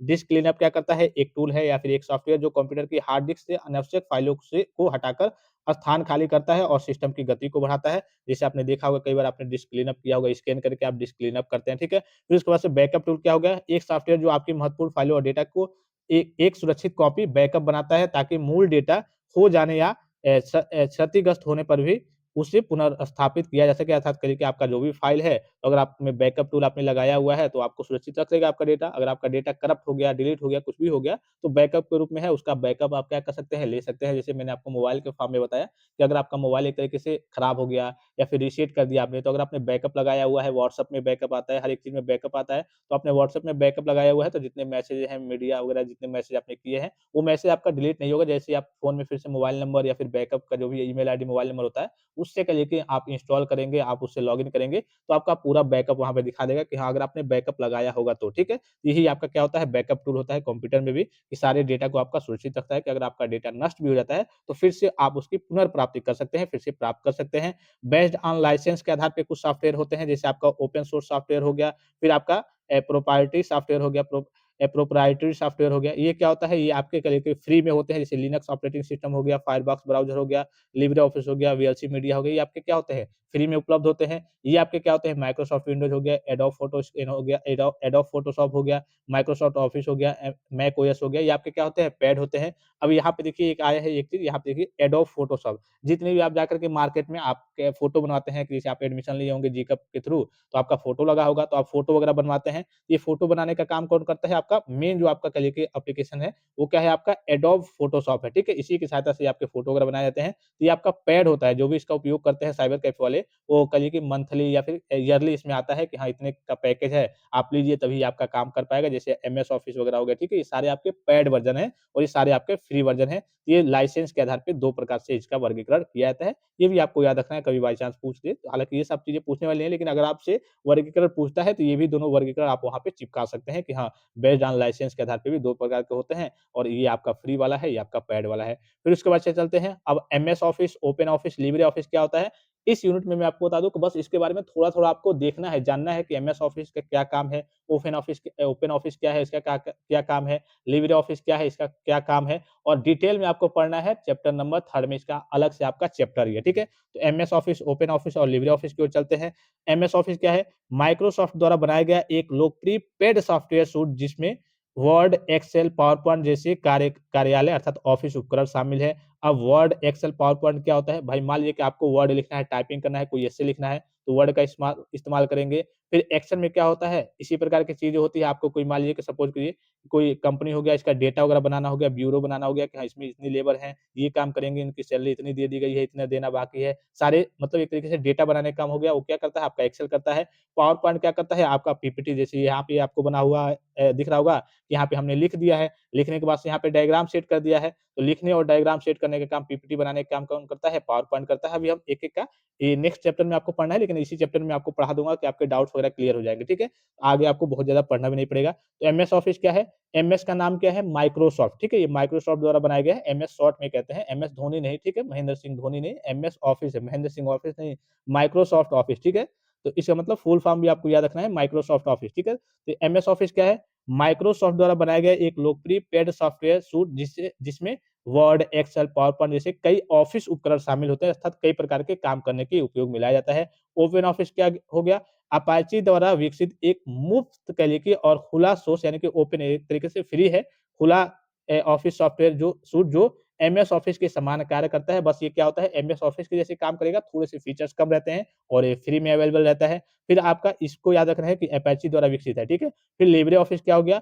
ओपन ऑफिस से उत्पन्न एक मुक्त और व खुला कहिए कि स्रोत ऑफिस सूट जिसे अधिक सक्रिय रूप से विकसित किया जा रहा है। यह एमएस ऑफिस फाइलों के साथ अच्छी संगतता रखता है। ये क्या है? जैसे ओपन ऑफिस हो गया, इसी से निकला क्या हुआ है? एक लिब्रे ऑफिस हो गया और लिब्रे ऑफिस भी आपका जैसे ओपन ऑफिस आपका फ्री है, लिब्रे ऑफिस भी आपका फ्री है। बस ये है कि लिब्रे ऑफिस में थोड़ी-सी एडवांस फीचर्स ओपन ऑफिस की अपेक्षा लिब्रे ऑफिस में थोड़े-से एडवांस फीचर्स ज़्यादा हैं और जैसे आप एमएस ऑफिस की फाइल वगैरह हैं, जैसे एमएस ऑफिस में फाइल वगैरह अच्छे तरीके से बनाते हैं, उनको मैनेज करते हैं, तो ये लिब्रे ऑफिस भी उनकी फाइलों को अच्छे तरीके से मैनेज करने का, उनके संगतता अर्थात उनके साथ ही एक तरीके से उनके समान ही काम करने का, एक तरीके से ये भी एक तरीके से फैसिलिटी रखता है, ठीक है? काम करने की क्षमता रखता है, ठीक है? उसी प्रकार से काम करता है। तीनों का काम यही है, बस इतना याद रखना है कि ये पैड है और माइक्रोसॉफ्ट का है, ठीक है? ये आपका फ्री है अपाचे द्वारा और लिब्रे ऑफिस क्या हो गया? ओपन ऑफिस से ही निकला एक इसका विकसित रूप है। ये भी फ्री में अवेलेबल है और इसी के तरीके से काम करता है, ये भी आपका फ्री है। फिर आप देखिए एमएस ऑफिस और एमएस ऑफिस में जाएँगे देखिए यहाँ पे आपको डायग्राम दिख रहा होगा। ये ऑफिस का देखिए एमएस ऑफिस में वर्ड होता है, एक्सेल होता है, पावर पॉइंट होता है, फिर आपका आउटलुक होता है, नोट्स वगैरह बनाना है, नोट्स होता है, ठीक है? पब्लिशर होता है, कई सारे ऑप्शंस होते हैं। मेन आपका आपका पावर पॉइंट होता है, एक्सेल होता है और वर्ड होता है, ठीक है? अब देखिए एमएस ऑफिस के बारे में थोड़ा-सा और परिभाषा क्या है माइक्रोसॉफ्ट का प्रोप्राइटरी यानी कि एक तरीके से पेड ऑफिस सूट जो पैसे देकर खरीदना पड़ता है। सरल भाषा में माइक्रोसॉफ्ट का भुगतान वाला ऑफिस सॉफ्टवेयर पैकेज, ठीक है? आपका ये क्या है माइक्रोसॉफ्ट का भुगतान वाला ऑफिस सॉफ्टवेयर मुख्य प्रोग्राम क्या है? MS Word. अब यहाँ पे देखिए MS Word, MS Excel, MS PowerPoint आपने कई सारे नाम सुने होंगे। तो दस्तावेज बनाने के लिए एमएस वर्ड का इस्तेमाल किया जाता है। एमएस एक्सेल स्प्रेडशीट बनाने के लिए जैसे गणना करना है आपको जैसे वही मैंने आपको बताया कि कोई कंपनी हो गया, लेबर का डेटा, सैलरी, डेट, कब से जॉइन किए हैं, सारे डेटा वगैरह ऐसे बना करके वो आपका स्प्रेडशीट कहलाता है। एमएस पावर पॉइंट में क्या करते हैं प्रेजेंटेशन बनाना जैसे आप यहाँ पे भी दिख रहा होगा कुछ चीज़ें हमने लिख दिया और कुछ चीज़ों का यहाँ पे डायग्राम दे दिया और वीडियो फॉर्म में भी चीज़ों को जैसे प्रेजेंटेशन वगैरह दिखाना है, तो वीडियो फॉर्म में छोटे-छोटे वीडियो वगैरह होते हैं, तो वो भी आपका इसमें बनता है। तो उसमें किसमें बनता है आपका एमएस पावर पॉइंट में बनता है, प्रेजेंटेशन वगैरह आपको दिखाना है तो। फिर एमएस आउटलुक होता है, ईमेल और कैलेंडर का ऑप्शन भी होता है उसमें, ठीक है? एमएस एक्सेल डेटाबेस बनाने के लिए होता है और एमएस नोट्स वगैरह अगर आपको नोट्स लिखना है नॉर्मली तो मोबाइल में भी आपको देखना एक नोट्स का ऑप्शन होगा, ठीक है? आप उसमें नोट्स वगैरह को लिख सकते हैं, अनलिमिटेड पेज आपको मिलते हैं, तो इसी प्रकार से इसमें भी होता है। मेन आपको पढ़ना क्या है, इन तीनों के बारे में पढ़ना है, MS Word, MS Excel, MS PowerPoint, ठीक है? तो इसमें आपको बस यही इस चैप्टर में बस आपको यही जान लेना है कि भाई MS Office, Open Office, Libre office है क्या और ये क्या काम करते हैं? तो एमएस ऑफिस समझ लिया आपने कि हाँ, माइक्रोसॉफ्ट का एक तरीके की पेड वर्ज़न है, सॉफ्टवेयर है और इसमें काम क्या होते हैं, एक एमएस वर्ड होता है, एक एमएस एक्सेल होता है, एक आपका एमएस पावर पॉइंट होता है। तो एमएस वर्ड क्या करता है, दस्तावेज़ बनाने के लिए कोई एस्से लिखना है, कोई पैराग्राफ लिखना है, एक तरीके से डॉक्यूमेंट्स बनाना है, तो आपका क्या होगा, आपका एमएस वर्ड में आप काम करेंगे। एक्सेल में क्या काम करेंगे, कोई डेटा वगैरह बनाना है कंपनी का, बहुत सारे लोग हैं, बहुत सारी सैलरी देनी है या फिर बहुत सारे काम वगैरह किए हैं, इस डेट में आए हैं, इस डेट में नहीं आए हैं, पूरा डेटा रिकॉर्ड रखना है एक तरीके से, वो स्प्रेडशीट में होता है, गणना करने के लिए और पावर पॉइंट में क्या होता है, प्रेजेंटेशन वगैरह बनाना है, आपको डायग्राम थोड़े से तरीके वीडियो फॉर्म में जो छोटे-छोटे प्रेजेंटेशन वगैरह होते हैं, उसको बनाना है, तो वो आपका किसमें बनता है, आपका पावर पॉइंट में बनता है। फिर ईमेल और कैलेंडर का ऑप्शन हर एक मोबाइल में भी जैसे होता है, वैसे इसमें भी होता है। ईमेल और कैलेंडर का ऑप्शन बनाने के लिए होता है, एमएस एक्सेल डेटाबेस बनाने के लिए और नोट्स वगैरह लिखने के लिए ये 3-4 और ऑप्शन होते हैं। फिर उसके बाद से देखिए लोकप्रिय उदाहरण क्या है, तो उदाहरण इसके देख लीजिए, ये उदाहरण आपसे अभी इसमें नहीं पूछा जाएगा।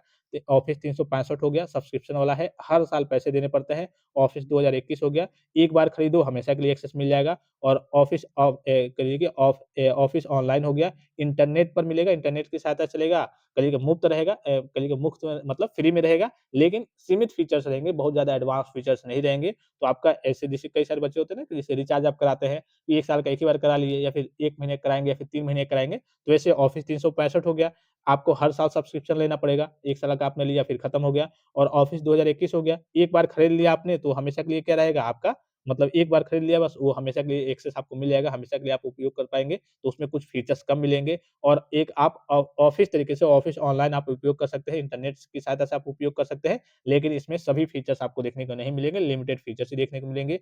अब चलिए आपका ओपन ऑफिस की ओर आते हैं, तो ओपन ऑफिस जिसे कहते हैं अपाची फाउंडेशन का एक मुफ्त और ओपन सोर्स सूट है। सरल भाषा में माइक्रोसॉफ्ट ऑफिस का मुफ्त विकल्प है, अर्थात माइक्रोसॉफ्ट ऑफिस जो काम करता है, उसी का मुफ्त विकल्प है, फ्री में ये काम करता है ओपन ऑफिस, ठीक है? तो इस ओपन ऑफिस में क्या होता है, जिसमें उसमें आपने देखा मुख्य प्रोग्राम कौन से थे? मुख्य प्रोग्राम क्या थे आपके एमएस वर्ड था, एमएस आपका एक्सेल था, एमएस आपका पावर पॉइंट था। इसी में सेम वही चीज़ें हैं, एमएस बस नाम बदल गया है, चीज़ें वही हैं, बस नाम जिसमें इसमें जैसे उसमें एमएस वर्ड था, तो इसमें राइटर के नाम से जाना जाता है। उसमें एमएस कहिए कि आपका एक्सेल था, तो इसमें कैल्क के नाम से जाना जाता है।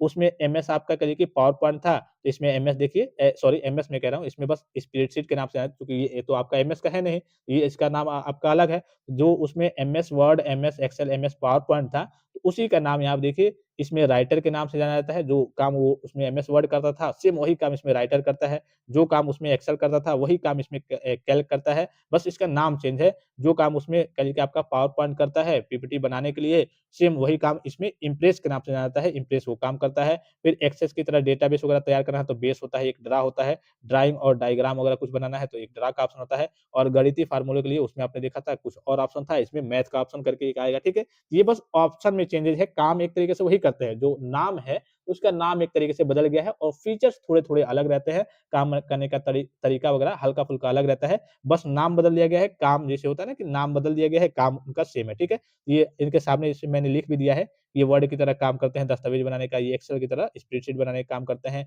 ये पावर पॉइंट की तरह प्रेजेंटेशन बनाने का काम करते हैं, ये एक्सेस की तरह डेटाबेस वगैरह तैयार करते हैं, ये ड्राइंग और डायग्राम का कुछ बनाने का काम करते हैं, ये गणितीय फ़ॉर्मूलों का काम करते हैं, मैथ का इसमें ऑप्शन होता है। तो ये ऑप्शन आपके क्या होते हैं, आपके ओपन ऑफिस में आते हैं। सेम आपका एमएस ऑफिस की तरीके से है, आपका ओपन ऑफिस, बस ओपन ऑफिस आपका फ्री में अवेलेबल होता है और इसका इसका फाउंडेशन कौन है? अपाचे फाउंडेशन, ठीक है? इसका मतलब एक तरीके से जो आपने माइक्रोसॉफ्ट पढ़ा, एमएस वो ऑफिस पढ़ा, तो वो माइक्रोसॉफ्ट द्वारा बनाया गया है। ये आपका अपाचे फाउंडेशन द्वारा एक तरीके से कह सकते हैं विकसित किया गया है, बनाया गया है ओपन ऑफिस, ठीक है?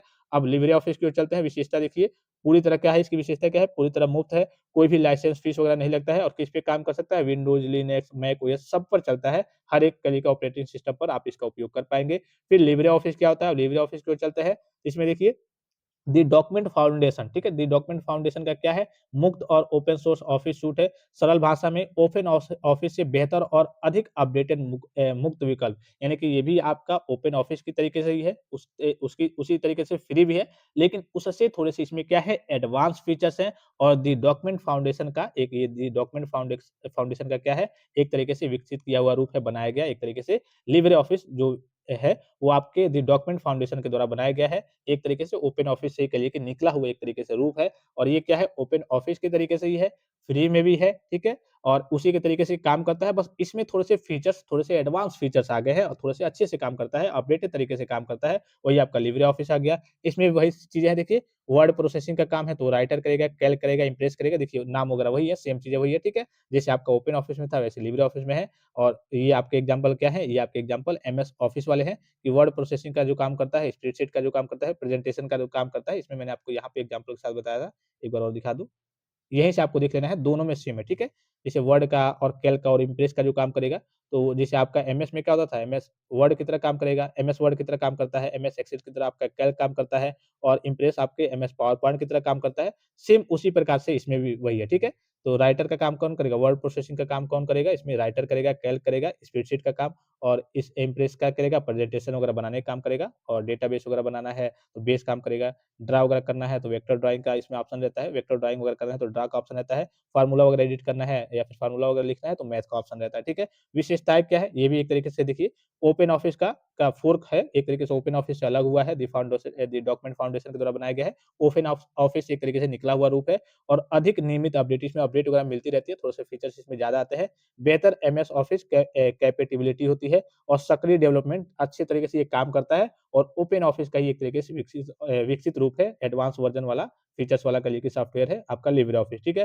फाइल एक्सेसमेंट, अब फाइल एक्सेसमेंट देख लीजिए, जैसे मान लीजिए कि आपने देखा होगा कई सारे पीडीएफ अगर आप देखते होंगे तो लास्ट में लिखा रहता है पीपीटी या फिर पीडीएफ, तो इसमें या फिर कई सारे फाइल वगैरह होती हैं, जो जो भी हो, तो उसके लास्ट में लिखा रहता है कि हाँ, पीपीटी.कॉम या फिर ओडीएस या फिर तो इसका मतलब क्या होता है देखिए एमएस ऑफिस में आप जितने भी काम करते हैं, जैसे मान लीजिए कि आप लिखे कुछ लिख करके कोई डॉक्यूमेंट्स बना लिए, कोई आपने पैराग्राफ लिखा और कोई आपने डॉक्यूमेंट्स बनाया, तो पहले आपका लास्ट में जब भी आपको डॉट डॉक देखने को मिले, जैसे मान लीजिए कि आपने फाइल बनाया है रिज़्यूम, ठीक है? आपने लिख दिया रिज़्यूम और अगर आपने एमएस ऑफिस में एमएस वर्ड में जाकर के बनाया है तो रिज़्यूम लास्ट में क्या रहेगा? डॉट रहेगा, रिज़्यूम के बाद से यहाँ पे डॉट रहेगा और डॉट के बाद से डॉक रहेगा। तो इसका मतलब क्या देख कर के आप समझ जाएँगे कि हाँ भाई, ये जो फ़ाइल है ये एमएस ऑफिस में बनाया गया है। एमएस ऑफिस में किसमें बनाया गया है?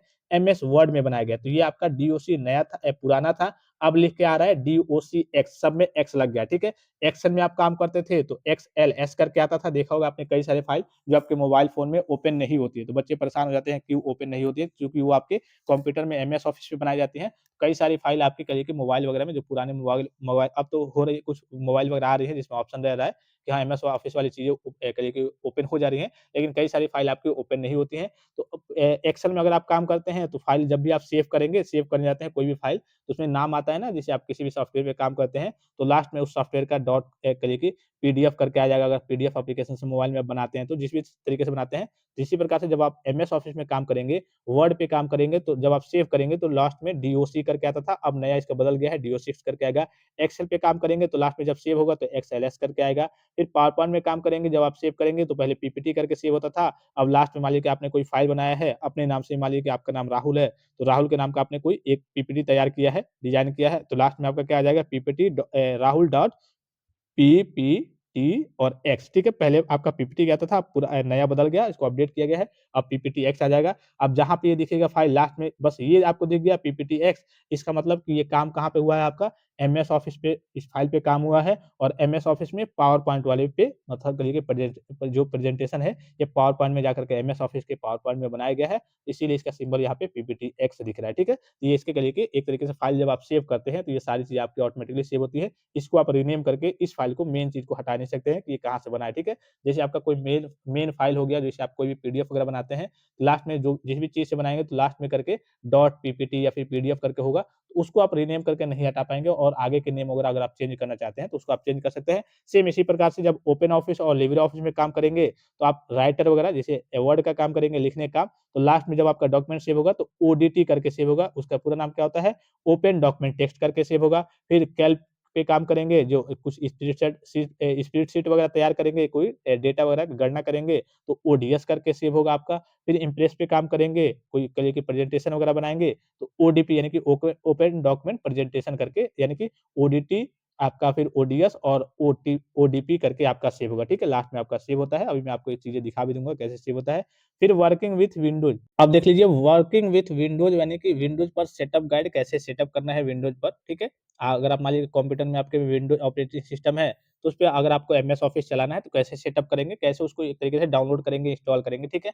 तो आपको office.com से जाना है, डाउनलोड करना है या फिर आप डीवीडी में या फिर रखे हुए हैं, तो वहाँ से आपको क्या करना है, एमएस ऑफिस को इंस्टॉल करना है। इंस्टॉल करेंगे तो इंस्टॉल करने के बाद से मान लीजिए कि जो भी एप्लीकेशन आप मोबाइल में भी इंस्टॉल करते हैं, तो आपसे लॉगिन करने के लिए कहता है या फिर साइन अप करने के लिए कहता है। तो अगर आपका अकाउंट पहले से बना हुआ है, तो आप लॉगिन कर लेंगे, नहीं बना हुआ है, तो आप अपना नया के लिए एक आईडी वगैरह बना लेंगे। उसके बाद से विंडोज़ डिफेंडर फायरवॉल परमिशन देगा, अर्थात उसमें जितने परमिशन वगैरह आते हैं, उसको आपको परमिशन दे देना होता है, अलाउ कर लेना होता है। उसके बाद से वन ड्राइव सिंक सेट करके अर्थात वन ड्राइव सिंक सेट कर लेंगे। आप पूरे जितने भी सेटिंग्स वगैरह होते हैं, नॉर्मल नॉर्मल बेसिक सेटिंग्स होते हैं, उसको आप अलाउ करके उसके बाद से आपका एमएस ऑफिस आपका ओपन हो जाएगा। उसपे उसके बाद से जो भी आपको काम करना है, एमएस वर्ड पे, एमएस पावर पॉइंट पे, एमएस आपका एक्सेल पे, उस पे आप काम कीजिए। उसी प्रकार से लिब्रे सेटअप की बात करें तो लिब्रे ऑफिस डॉट ओआरजी से क्या करना है, विंडोज़ 64 बाइट से लेके डाउनलोड कर लेना है। फिर इंस्टॉल चलाएँ, डिफ़ॉल्ट सेटिंग ठीक कर लेना है आपको, इंस्टॉल कर लेना है। एमएस ऑफिस फाइल्स के लिए डिफ़ॉल्ट बनाने का विकल्प रहता है, ठीक है?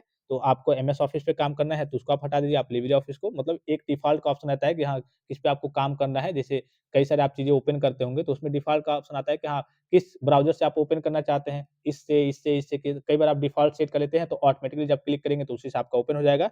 तो एमएस ऑफिस अगर आपका है, तो उसको आप हटा लेंगे या फिर कहिए कि इसको आप सेटअप कर लेंगे। फिर क्विक स्टार्ट इनेबल करके करें और तेज़ लॉन्च के लिए अर्थात क्विक स्टार्ट कर लेंगे, आप अपने तरीके ऐप को इंस्टॉल कर लेंगे। मेन है कि कहाँ से आपको ये मिलेगा, तो लिब्रियोफिस डॉट ओआरजी से क्या करेंगे, आप इस चीज़ को डाउनलोड कर लेंगे। फिर ओपन ऑफिस डॉट ओआरजी से इसको डाउनलोड कर लेंगे। पुराने विंडोज़ के लिए जावा इंस्टॉल कर लेंगे, ठीक है? पुराने विंडोज़ अगर आपका है, आपका विंडोज़ 7, 8, 9 ऐसे करके, तो आप कहिए कि इसके लिए जावा इंस्टॉल करेंगे और बेसिक इंस्टॉलेशन आपका होता है और फाइल एसोसिएशन सेट कर लेंगे, जो भी आपके फाइल के अलाउ कॉन्फ़िगरेशन सेटिंग्स वगैरह, इंस्टॉलेशन वगैरह, सेटअप वगैरह के अलाउ के कॉन्फ़िगरेशन आते हैं, उसको आप क्या कर लेंगे, बस आप ऑन कर लेंगे, ठीक है? तो यही आपका नॉर्मल सेटअप है। कहाँ-कहाँ से बस आपको डाउनलोड करना है, ये आपको देख लेना है। डाउनलोड करेंगे और दूसरा काम क्या होता है, डाउनलोड करने के बाद से आप अगर आपने पहले से उस पे लॉगिन आईडी बनाया हुआ है, तो लॉगिन करेंगे, नहीं आईडी बनाया हुआ है, तो आप क्या करेंगे, आप अपना आईडी वगैरह बना करके फिर उसमें लॉगिन हो जाएँगे। तो ये दोनों आपके फ्री विकल्प होते हैं, इसमें पेड का ऑप्शन नहीं आता है और इसमें आपका पेड का ऑप्शन आता है, अर्थात इसमें आपको पेमेंट करना होता है। फिर उसके बाद से देखिए डेस्कटॉप कंपोनेंट्स, एक बार मैं आपको फिर से सिलेबस की ओर ले चलूँ, फिर से आपको एक बार सिलेबस दिखा दूँ,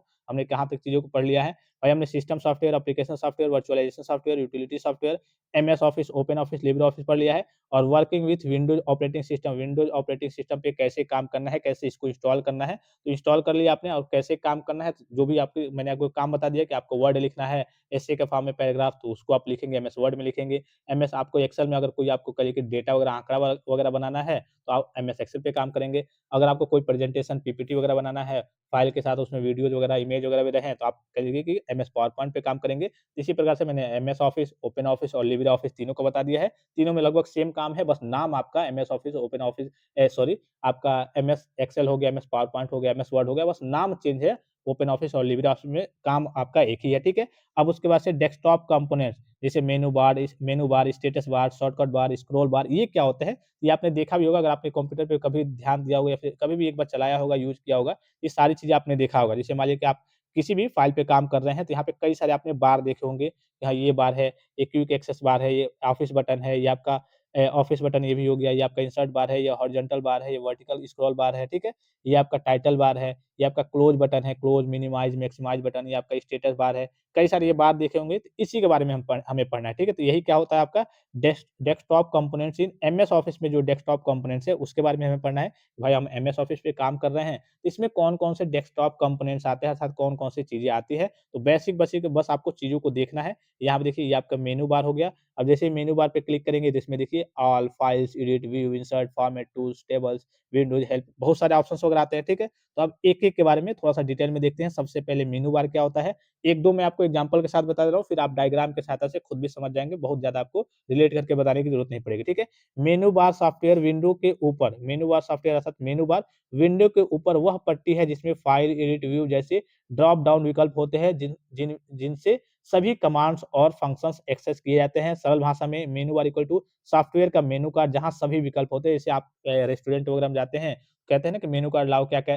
आइटम वगैरह है यहाँ पे, ठीक है? उसी प्रकार से यहाँ पे आपका मेनू बार होता है, इसमें सॉफ्टवेयर का मेनू कार्ड होता है जहाँ पे सभी विकल्प आपको मेन-मेन जो विकल्प होते हैं वो मिलते हैं। कैसे मिलते हैं? ये आपका जैसे आप मेनू बार में आए, मेनू बार में आपने क्लिक किया, ठीक है? अब मेनू बार में देखिए, मेनू बार में आपका ऑल हो गया, फाइल हो गया, एडिट हो गया, व्यू हो गया, इंसर्ट हो गया, फॉर्मेट हो गया, टूल्स हो गया, टेबल हो गया, विंडोज हो गया, ये सारे। अब टूल्स में जाएँगे तो कई प्रकार के आपको टूल्स देखने को मिलेंगे। इंसर्ट में जाएँगे तो कई प्रकार के आपको इंसर्ट के ऑप्शन देखने को मिलेंगे। फॉर्मेट में कई सारी चीज़ें, किस प्रकार का आपका फॉर्मेट है, जो चीज़ आप लिखना चाहते हैं वो किस प्रकार से रहेगा, इसको व्यू करके देख सकते हैं, एडिट करके एडिट कर सकते हैं, ठीक है? अब फाइल में जाएँगे तो इसको आप सेव कर सकते हैं। तो ये सारे ऑप्शंस आपके क्या होते हैं, आपके मेनू बार में ही होते हैं, ठीक है?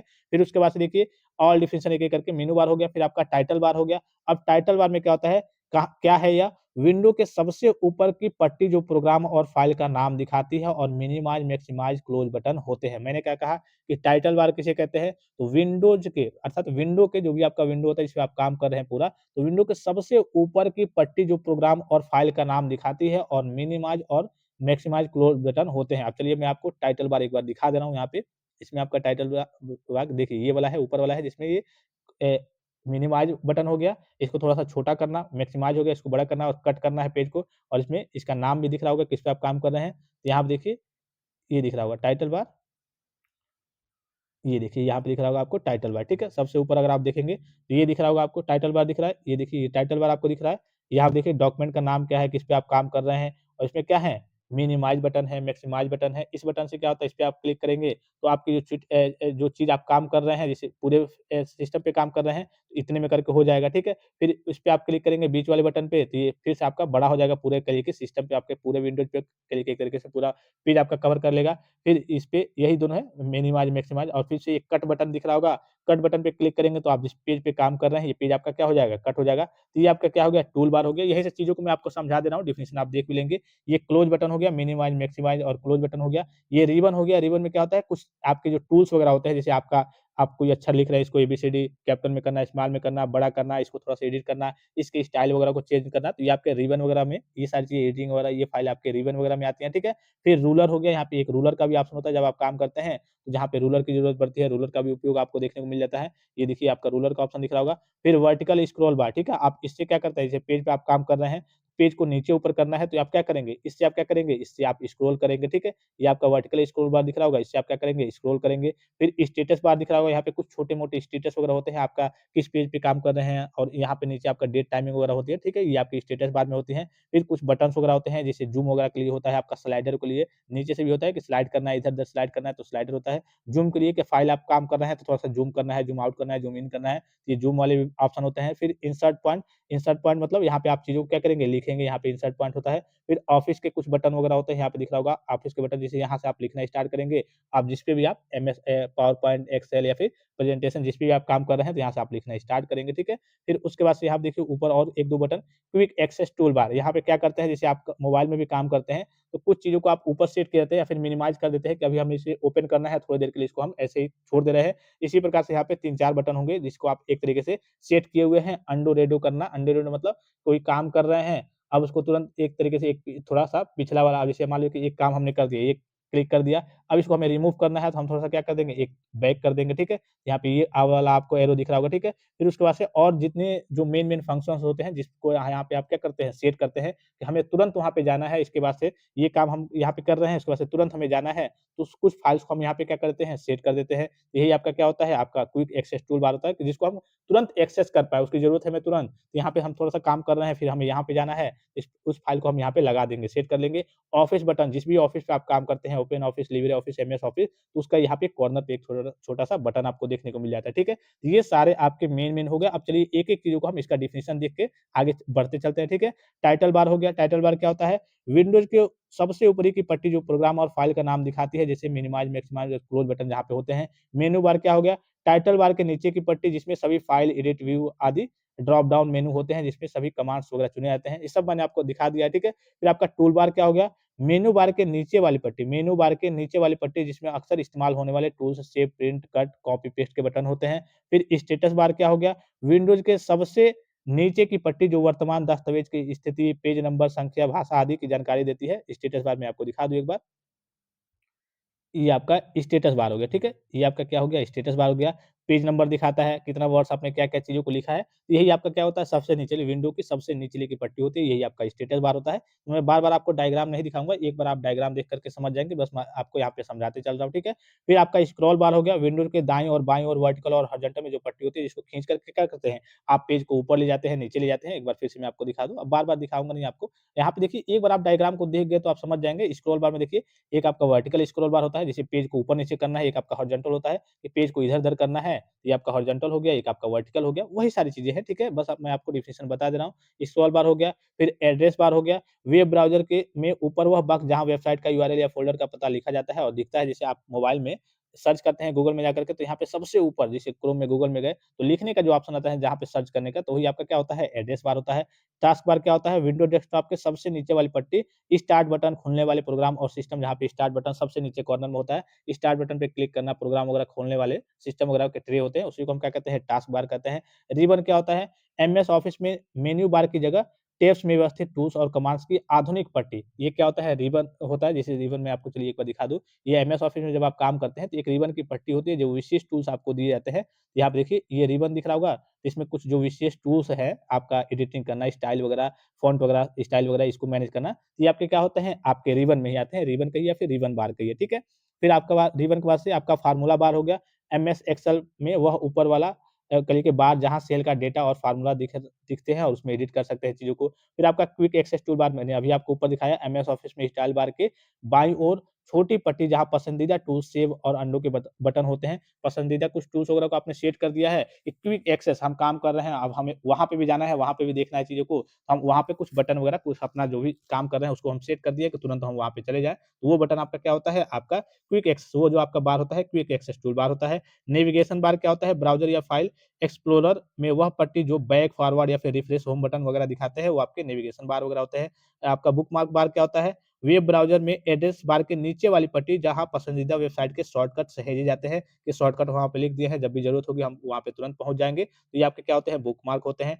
टैब बार क्या होता है? ब्राउज़र में वह पट्टी जहाँ खुले हुए अलग-अलग वेब पेजों के टैब दिखते हैं, वो आपका क्या होता है? टैब बार होता है। जैसे आपने मोबाइल में देखा होगा, आप ब्राउज़र में जाएँगे, तो आपने एक चीज़ आपने ओपन किया है, फिर आपने दूसरा फ़ाइल ओपन किया है, इसको क्लिक आपने कट नहीं किया, फिर तीसरा फ़ाइल, तो ऐसे आप करेंगे तो कई सारे ब्राउज़र आपने ओपन किए होंगे, तो वही आपका क्या होता है? टैब बार होता है। कई सारे टैब मतलब आपने ओपन कर दिए हैं, उसको आपने कट नहीं कर दिया। आप कट कर देंगे तो ये आपका हट जाएगा, कट कर देंगे ये आपका हट जाएगा। तो इसमें मान लीजिए कि आपने 35 टैब खोला है, 35 चीज़ों को सर्च किया है और उसको डिलीट नहीं किया है, तो 35 टैब आपका दिखाएगा कि हाँ, 35 टैब आपका ओपन हुआ है। अब इसको कट कीजिए, आप एक-एक कट कीजिए। फिर सिस्टम ट्रे क्या होता है? तो टास्क बार के दाईं ओर क्या होता है? जो टास्क बार होता है उसके दाईं ओर वह क्षेत्र जहाँ समय, तारीख, वॉल्यूम, नेटवर्क और बैकग्राउंड प्रोग्राम्स के आइकन्स वगैरह दिखते हैं। जैसे आपके मोबाइल में क्या होते हैं? आपके ऊपर दिखते हैं, उसी प्रकार से आपके कंप्यूटर में क्या होते हैं? टास्क बार के दाईं ओर, जो आपका टास्क बार होता है उसी के दाईं ओर वह क्षेत्र जहाँ समय दिखेगा, तारीख वगैरह, डेट वगैरह, वॉल्यूम का ऑप्शन दिखेगा, नेटवर्क का ऑप्शन दिखेगा। ठीक है? मैं आपको दिखा दे रहा हूँ एक बार सिस्टम ट्रे। ये देखिए, यहीं पे होता है सिस्टम। अब चूँकि यहाँ पे एमएस ऑफिस में कल के काम हो रहा है, तो यहाँ पे अभी ऑप्शन यहाँ पे शो नहीं हो रहा है। यहीं पे होता है आपका सिस्टम ट्रे, ठीक है? यहीं पे नीचे आपका सिस्टम ट्रे होता है, जहाँ पे देखेंगे आप जब ब्लूटूथ वगैरह कनेक्ट करेंगे मोबाइल वगैरह में, तो नेटवर्क वगैरह सारी चीज़ें यहाँ पे ब्लूटूथ वगैरह का ऑप्शन देखने को मिलेगा। तो वही आपका क्या होता है, आपका ट्री बार होता है और ये क्या होता है टास्क बार के दाईं ओर, ठीक है? ये आपका टास्क बार हो गया। चलिए इसमें टास्क बार का ऑप्शन शायद उसको फ़िल अप नहीं किया गया, ठीक है? यहीं पे टास्क बार हो गया जिस पे आप काम कर रहे हैं, ठीक है? तो उसी के दाईं ओर होता है, ठीक है? यहाँ पे मेंशन नहीं किया है, टास्क बार मैंने शायद मेंशन नहीं किया है, इसको भी लगा दूँगा, ठीक है? मैं पीडीएफ में। हाँ, टास्क बार के दाईं ओर और वह क्षेत्र जहाँ समय तारीख आपने देखा होगा जो आपका कंप्यूटर सिस्टम हो गया, विंडो पे आप काम कर रहे हैं, तो इसके में क्या होता है, यहाँ पे होगा आपका सारे डेट वगैरह किसी-किसी में यहाँ पे भी होता है और यहाँ पे अधिकतर होता है कि डेट और टाइम दिखाएगा, फिर आपका नेटवर्क का ऑप्शन दिखाएगा, आपने ब्लूटूथ से कनेक्ट किया है तो देखेंगे आप, वहाँ पे बी लिखने लगेगा, ब्लूटूथ का ऑप्शन आपको देखने को मिल जाएगा। ये सारे बैकग्राउंड वगैरह नेटवर्क और बैकग्राउंड प्रोग्राम्स के आइकन्स वगैरह होते हैं, यहाँ पे भी होता है, किसी-किसी में यहाँ पे भी होता है। तो ये सब आपके क्या होते हैं, आपके सिस्टम ट्री कहलाते हैं, जो पूरे सिस्टम को डेट, टाइम, वॉल्यूम, नेटवर्क वगैरह को दिखाने का काम करते हैं। फिर आपका मेन्यू बार आप देखिए, मेन्यू बार को थोड़ा-सा डिटेल में देख लीजिए। मेन्यू बार क्या है? तो मेन्यू बार में सॉफ्टवेयर के सभी कमांड्स, फंक्शन और विकल्प होते हैं जो ड्रॉप डाउन लिस्ट में व्यवस्थित होते हैं। जैसे 8 मेन्यू, मुख्य मेन्यू देख लीजिए, फाइल दस्तावेज प्रबंधन, यहाँ पे फाइल का ऑप्शन दिख रहा होगा आपको, ठीक है? फिर उसके बाद से एडिट संपादन कार्य यानी कि एडिट का ऑप्शन आपको दिख रहा होगा। फाइल हो गया, एडिट हो गया, फिर आपका व्यू का विकल्प दिख रहा होगा। फिर आपका वही चीज़ें लिखी गई हैं, इंसर्ट का, फॉर्मेट का, टूल्स का, टेबल्स का, विंडोज़ का, हेल्प का, ये सारे ऑप्शंस आपके क्या होते हैं? आपके मेन्यू बार में होते हैं। आपके जो ऑफिशियल सिलेबस में दिया है, वो मेनू बार के बारे में दिया है, तो मेनू बार को थोड़ा-सा आपको ध्यान से पढ़ लेना है कि मेनू बार में क्या-क्या चीज़ें होती है। तो मेनू बार में अब क्या होता है, आपका वर्ड का ऑप्शन रहेगा, फाइल का ऑप्शन रहेगा, ठीक है? अब इसमें भी जब इसके अंतर्गत आप जाएँगे, फाइल में जाएँगे, फाइल में आपका होम का ऑप्शन देखने को मिलेगा, ठीक है? जिसमें भी आप जाएँगे, उसको अंतर्गत भी कई सारी चीज़ें आने लगती हैं। Home, insert, design, layout, references, mailings, review, बहुत सारे ऑप्शन आएँगे। तो मेन आपको ये याद रखना है कि इसके 8 मुख्य मेनू क्या हैं? तो फाइल दस्तावेज को प्रबंध करना अर्थात वर्ड हो गया, फाइल हो गया, इसको एडिट करना, फिर इसकी एडिट करने के बाद से इसको व्यू करना, इंसर्ट करना, इसमें कुछ ऐड करना है, कुछ डालना है, इसके फॉर्मेट को बदलना है, इसके टूल्स वगैरह उपयोग करके कुछ चीज़ों को बदलना है, टेबल वगैरह डालना है, विंडोज़ पे काम कर रहे हैं, यहाँ पे विंडो देखने को मिल जाएगा और लास्ट में हेल्प और सपोर्ट का भी ऑप्शन आपको देखने को मिलता है। तो ये सारे आपके 8 मेन्यू हैं, आपके मेन्यू बार के अर्थात मेन्यू बार में आपके ये 8 मेन विकल्प होते हैं, जहाँ सरल नियम है, जब भी कुछ करना हो और पता ना हो, कैसे करें? तो मेन्यू बार में देखा था जब भी आपको कुछ करना हो और पता ना हो कि कैसे कहाँ से होगा, आपको मेन्यू बार में ये सारी चीज़ें देखना है कि सारे ऑप्शन आ जाते हैं कि अरे हाँ, एडिट करना है, अरे हाँ, यहाँ पे व्यू का ऑप्शन आ रहा है, फाइल को हमें ओपन करना है तो व्यू का ऑप्शन है, अरे हमें कुछ चीज़ें डालना है यहाँ पे और चीज़ें ऐड करना है तो इंसर्ट का ऑप्शन आपको देखने को मिल जाएगा। तो ये सारी चीज़ें आपको मेन्यू बार में देखने को मिल जाती है, ठीक है? क्रिएटिंग शॉर्टकट ऑफ प्रोग्राम, आप किसी भी प्रोग्राम का आपको शॉर्टकट कैसे बनाना है, जैसे कोई भी आपका प्रोग्राम हो गया, कोई भी आपका एक एप्लीकेशन हो गया, इसका शॉर्टकट आपको बनाना है, कोई भी आपका प्रोग्राम हो गया, जैसे मान लीजिए कि मैंने एक वर्ड करिए कि एमएस वर्ड में काम किया है, मैंने एक फ़ाइल तैयार किया है, ठीक है? मैंने एक क्या किया है, एक फ़ाइल तैयार किया है। मैंने एक फ़ाइल तैयार किया है जिसका जो भी नाम हो, समथिंग जो भी नाम हो। अब इसको क्या करेंगे तो सबसे पहले विंडोज़ के लिए के स्टार्ट मेन्यू में जाएँगे, स्टार्ट मेन्यू खोलेंगे, एमएस ऑफिस प्रोग्राम ढूँढेंगे, वर्ड, एक्सेल, पावर पॉइंट जो भी हो गया। फिर हम क्या करेंगे, राइट क्लिक करेंगे, प्रोग्राम पर राइट क्लिक करेंगे, फिर मोर पे क्लिक करके मतलब ओपन फाइल लोकेशन को चुनेंगे और फिर से राइट क्लिक करके प्रोग्राम पर राइट क्लिक करेंगे प्रोग्राम पर और उसके बाद से सेंड टू डेस्कटॉप का ऑप्शन एक देखने को मिल जाएगा, क्रिएट शॉर्टकट का, उस पे क्लिक करना है। जैसे आप जो भी फ़ाइल चूज़ करेंगे, तो उस पे क्या करेंगे, आप सबसे पहले स्टार्ट मेनू में जाएँगे, एमएस ऑफिस प्रोग्राम को ढूँढेंगे, जो भी आपने प्रोग्राम बनाया हुआ है, उस पे राइट क्लिक करेंगे, फिर ओपन फाइल लोकेशन को चुनेंगे, आप वो फाइल को ओपन करने जाएँगे। जैसे आप ओपन करने जाएँगे, तो कई सारे ऑप्शन आएँगे, न्यू वाले में जाएँगे, तो कई सारे ऑप्शन आपको देखने को मिलेंगे। इस एक नया फ़ोल्डर बनाना है या फिर इसी प्रोग्राम का आपको शॉर्टकट बनाना है। जो भी चीज़ आपको बनाना होगा, उस प्रोग्राम का एक तरीके से उस फाइल का शॉर्टकट आप बना लेंगे अर्थात दूसरा और शॉर्टकट बना कर के जैसे आपने देखा होगा कंप्यूटर पे जो लोग काम करते हैं, तो जो मेन आपका इंटरफ़ेस होता है, जैसे आप कंप्यूटर ओपन करते हैं, सारी चीज़ें दिखती हैं, तो उसी पे सारे शॉर्टकट को ला करके रख देते हैं कि फाइल में अंदर रहेगा, तो भाई मुझे बार-बार उस फाइल में जाना पड़ेगा, कंप्यूटर वाले अंदर फाइल में ढूँढना पड़ेगा।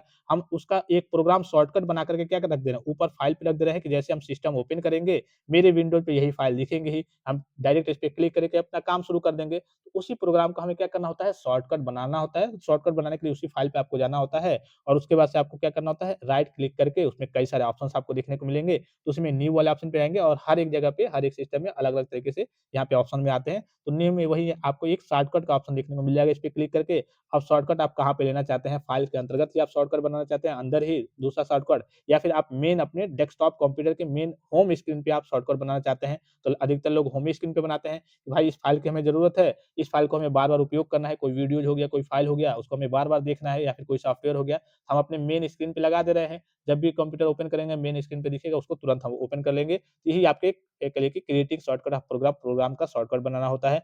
एमएस ऑफिस फ़ोल्डर से सीधे आप डायरेक्टली इस चीज़ों को सर्च करके तब भी आप शॉर्टकट बना सकते हैं। यहाँ पे दिख रहा होगा आपको, कि जो भी आपका फ़ाइल हो गया, उस फ़ाइल पे क्लिक करेंगे, फिर फ़ाइल पे क्लिक करेंगे, राइट क्लिक करने के बाद कई सारे ऑप्शन देखने को मिलेंगे, तो सेंड टू में जाएँगे, तो वहाँ पे भी ऑप्शन देखने को मिलेगा कि डेस्कटॉप क्रिएट शॉर्टकट यानी कि डेस्कटॉप पे डायरेक्ट आपका शॉर्टकट ये क्रिएट हो जाएगा। आपका जो मेन स्क्रीन होता है, विंडोज़ वगैरह, डेस्कटॉप वगैरह, इस पे आपका क्रिएट हो जाएगा। कैसा होता है एक बार मैं आपको चलिए वो डायग्राम शायद दिख जाए तो। चलिए उसका डायग्राम नहीं, जैसे मेन आप कंप्यूटर जब ओपन करते हैं तो कई सारे फाइल यहाँ पे दिखते होंगे आपको ना, जो भी चीज़ आप सेट किए रहते हैं। जैसे मान लीजिए सपोज़ कीजिए कि मैंने कंप्यूटर ऑन किया, ठीक है? अभी फिलहाल में इसको भूल जाइए।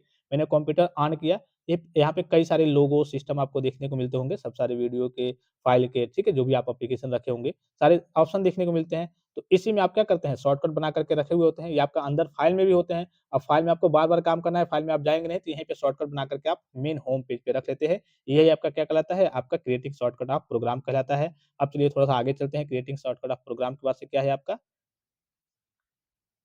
इंस्टॉलेशन ऑफ एप्लीकेशन सॉफ्टवेयर, ठीक है? हाँ, ये आपने पढ़ लिया कैसे आपको क्रिएटिंग शॉर्टकट ऑफ प्रोग्राम, हाँ, creating shortcut of program MS Office में टास्क बार पर पिन करना, कहीं भी आपको पिन करना है डेस्कटॉप पे या फिर कहीं भी टास्क बार पे पिन करना है।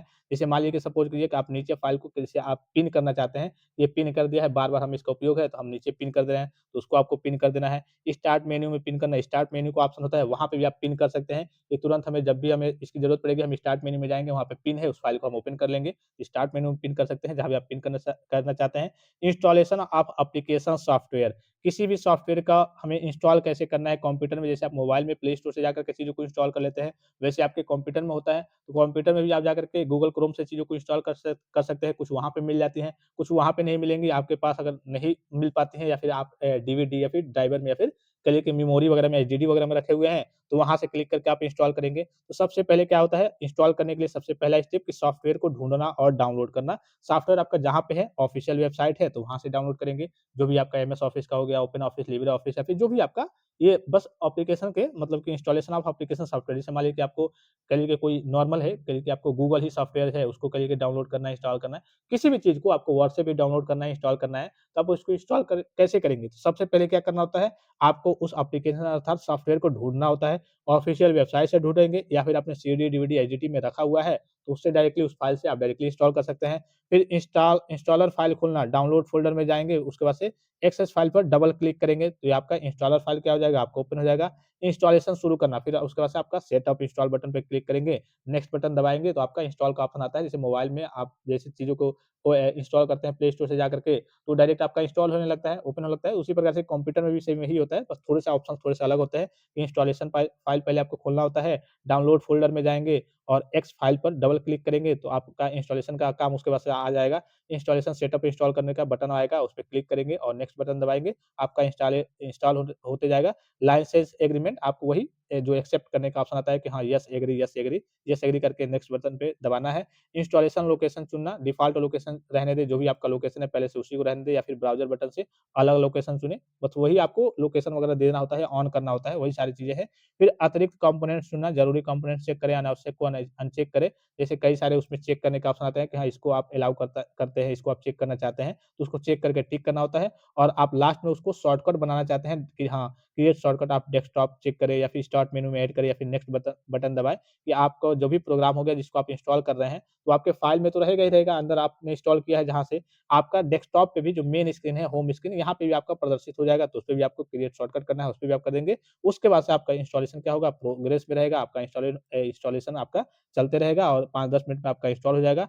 इंस्टॉलेशन पूरा हो जाएगा, फिनिश बटन दबा दीजिए, रन प्रोग्राम नाउ अनचेक कर दीजिए, उसके बाद से आपका तुरंत प्रोग्राम मतलब इंस्टॉल हो गया, आपका सॉफ्टवेयर जो है वो इंस्टॉल हो गया है, अब आप काम करना क्या कर दीजिए, शुरू कर दीजिए, ठीक है? यही आपका जैसे आप मोबाइल में इंस्टॉल करते हैं उसी टाइप का होता है, लेकिन थोड़ा-सा इसका प्रोसेस अलग होता है कि हाँ, इस प्रकार से पहला स्टेप आपको ढूँढना है या फिर डीवीडी में है, उससे आपको डाउनलोड करना है, फिर इंस्टॉल फाइल को खोलना है, डाउनलोड फ़ोल्डर में जाकर के आपको एक्स फाइल पर डबल क्लिक करना है, उसके बाद से इंस्टॉलेशन के जातने जितने सेटिंग्स है, उसको बस आपको एग्री करना है, अलाउ करते रहना है, लोकेशन वगैरह आपको देना है एक्सेस, ठीक है? आपको एग्री करना है, अलाउ करना है। ज़रूरी कंपोनेंट्स को अगर आपको इसका शॉर्टकट बनाना है डेस्कटॉप पे और जितनी भी अनावश्यक चीज़ें हैं, उसको आपको अनचेक कर देना है या फिर जो भी नेसेसरी चीज़ें हैं, उसको आपको चेक कर देना है। उसका बॉक्स वगैरह रहते हैं कि हाँ, इसको आपको चेक कीजिए, टिक कीजिए और उसके बाद से लास्ट में अगर आप शॉर्टकट बनाना चाहते हैं, तो उसको ऑन कर देना है कि हाँ, मुझे डेस्कटॉप पे इसका शॉर्टकट चाहिए। उसके बाद से आपका इंस्टॉलेशन का प्रोसेस करिए कि चलते रहेगा, 5-10 मिनट में आपका इंस्टॉल हो जाएगा, ठीक है? यही आपके इंस्टॉलेशन का प्रोसेस होता है। फिर उसके बाद से एंटीवायरस बहुत ज़्यादा आपको बताने की ज़रूरत नहीं है। 5th चैप्टर में अभी मैंने आपको पढ़ाया था, वन शॉट लिया था, उसमें मैंने आपको बताया था। क्या होता है शॉर्ट में समझ लीजिए कि एंटीवायरस एक सुरक्षा सॉफ्टवेयर है जो कंप्यूटर को वायरस, मालवेयर और अन्य दुर्भावनापूर्ण प्रोग्राम से क्या करता है, बचाता है। सरल भाषा में एंटीवायरस कंप्यूटर का डॉक्टर जो बीमारियों का वायरस से अर्थात कहिए कि कंप्यूटर का एक प्रकार से डॉक्टर है। एंटीवायरस क्या है? कंप्यूटर का डॉक्टर है जो वायरस से अर्थात कहिए कि बीमारी मतलब वायरस वगैरह से, मैलवेयर वगैरह से बचाने का काम करता है। एंटीवायरस के कार्य सरल भाषा में समझें एंटीवायरस के काम क्या है? स्कैनिंग करना, स्कैन करता है, डिटेक्शन उसको पहचानता है, रिमूव करना उसको हटाने का काम करता है, प्रोटेक्शन आपके कहिए कि वायरस से आपको बचाता है, सुरक्षा प्रदान करता है, क्वारंटाइन आपको अलग करता है जितने भी फाइल वगैरह हो गए, तो अगर आपका कहिए कि किसी फाइल में वायरस है, तो उसको अलग कर देगा, उसको हटा देगा, उसको डिलीट कर देगा। ये सारे काम कौन करता है? आपका एंटीवायरस करता है। फिर उसके बाद से देखिए सारांश एंटीवायरस की मुख्य बातें क्या है? एंटीवायरस क्या है? कंप्यूटर का डॉक्टर है, मुख्य काम क्या है? वायरस मालवेयर से बचाना अर्थात कहिए कि उससे बचाने का काम करता है। फ्री में कल एक उदाहरण क्या है एंटीवायरस के तो विंडोज डिफेंडर हो गया, मैंने आपको शुरू में बताया था, एवेस्ट हो गया, एवीजी हो गया, ये फ्री के कुछ एंटीवायरस के सॉफ्टवेयर हैं।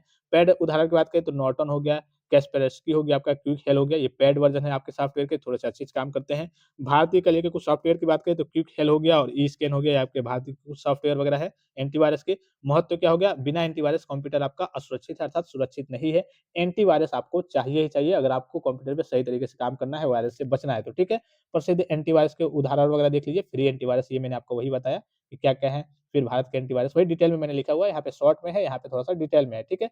उसके बाद से देखिए, मोबाइल में एंटीवायरस की ज़रूरत क्यों नहीं पड़ती? आपके दिमाग में आ रहा होगा कि भाई मोबाइल में एंटीवायरस की ज़रूरत क्यों नहीं पड़ती, कंप्यूटर में ही क्यों पड़ती है? तो यहाँ पे देखिए operating system design Android iOS की बात करें, इसमें क्या होता है हर ऐप अलग-अलग डब्बे में चलते हैं। इसमें हर एक एप्लीकेशन जो होते हैं वो अलग-अलग एक तरीके से उनका डब्बा बना होता है।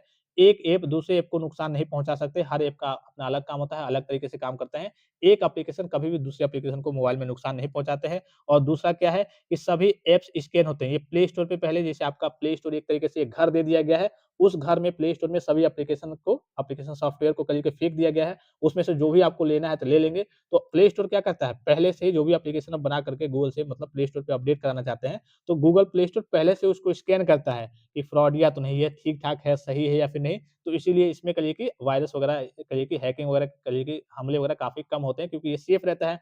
पहले से ही गूगल प्ले स्टोर ने जब यहाँ पे अपडेट कराया है, तो उसको क्या किया है गूगल प्ले स्टोर ने खुद भी स्कैन किया है कि हाँ, ये ऑथेंटिक है, सही है। तो इसीलिए क्या होता है मोबाइल में एंटीवायरस वगैरह की ज़रूरत वगैरह ज़्यादा नहीं पड़ती है। आपका मोबाइल वगैरह एक तरीके से जो करप्ट वाली चीज़ें हैं, वायरस वाली चीज़ें हैं, वो आपके मोबाइल फ़ोन में नहीं आती हैं। और परमिशन की बात करें तो जब आपसे परमिशन माँगता है, तो आप क्या करते हैं, परमिशन वगैरह आप देते रहते हैं, जो भी आपसे परमिशन माँगता है।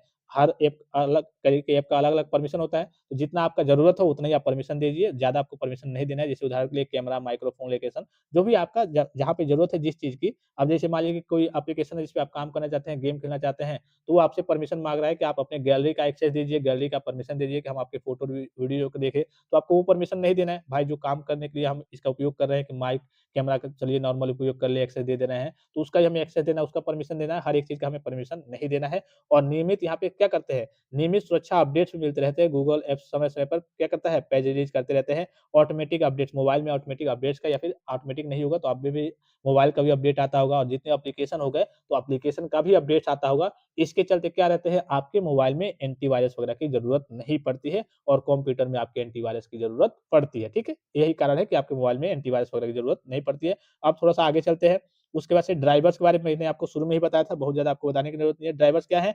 ड्राइवर, एंटीवायरस लास्ट आपका टॉपिक क्या है? मैं आपको एक बार और सिलेबस के लिए चलूँ। पूरा हम सिलेबस के अकॉर्डिंग ही सारी चीज़ों को पढ़ रहे हैं, जो आपका नया सिलेबस है उसके अकॉर्डिंग, ठीक है? अभी हमने देखा शॉर्टकट कैसे मेनू और ये सब देख लिया था, creating shortcut of program, program का शॉर्टकट कैसे बनाना है और इंस्टॉलेशन का प्रोसेस हमने देखा है कंप्यूटर में एप्लीकेशन सॉफ्टवेयर को कैसे इंस्टॉल करना है। उसके बाद हमने अभी एंटीवायरस के बारे में पढ़ा है। अब ड्राइवर के बारे में हम पढ़ने वाले हैं, ये और आपका लास्ट टॉपिक है ड्राइवर, ठीक है?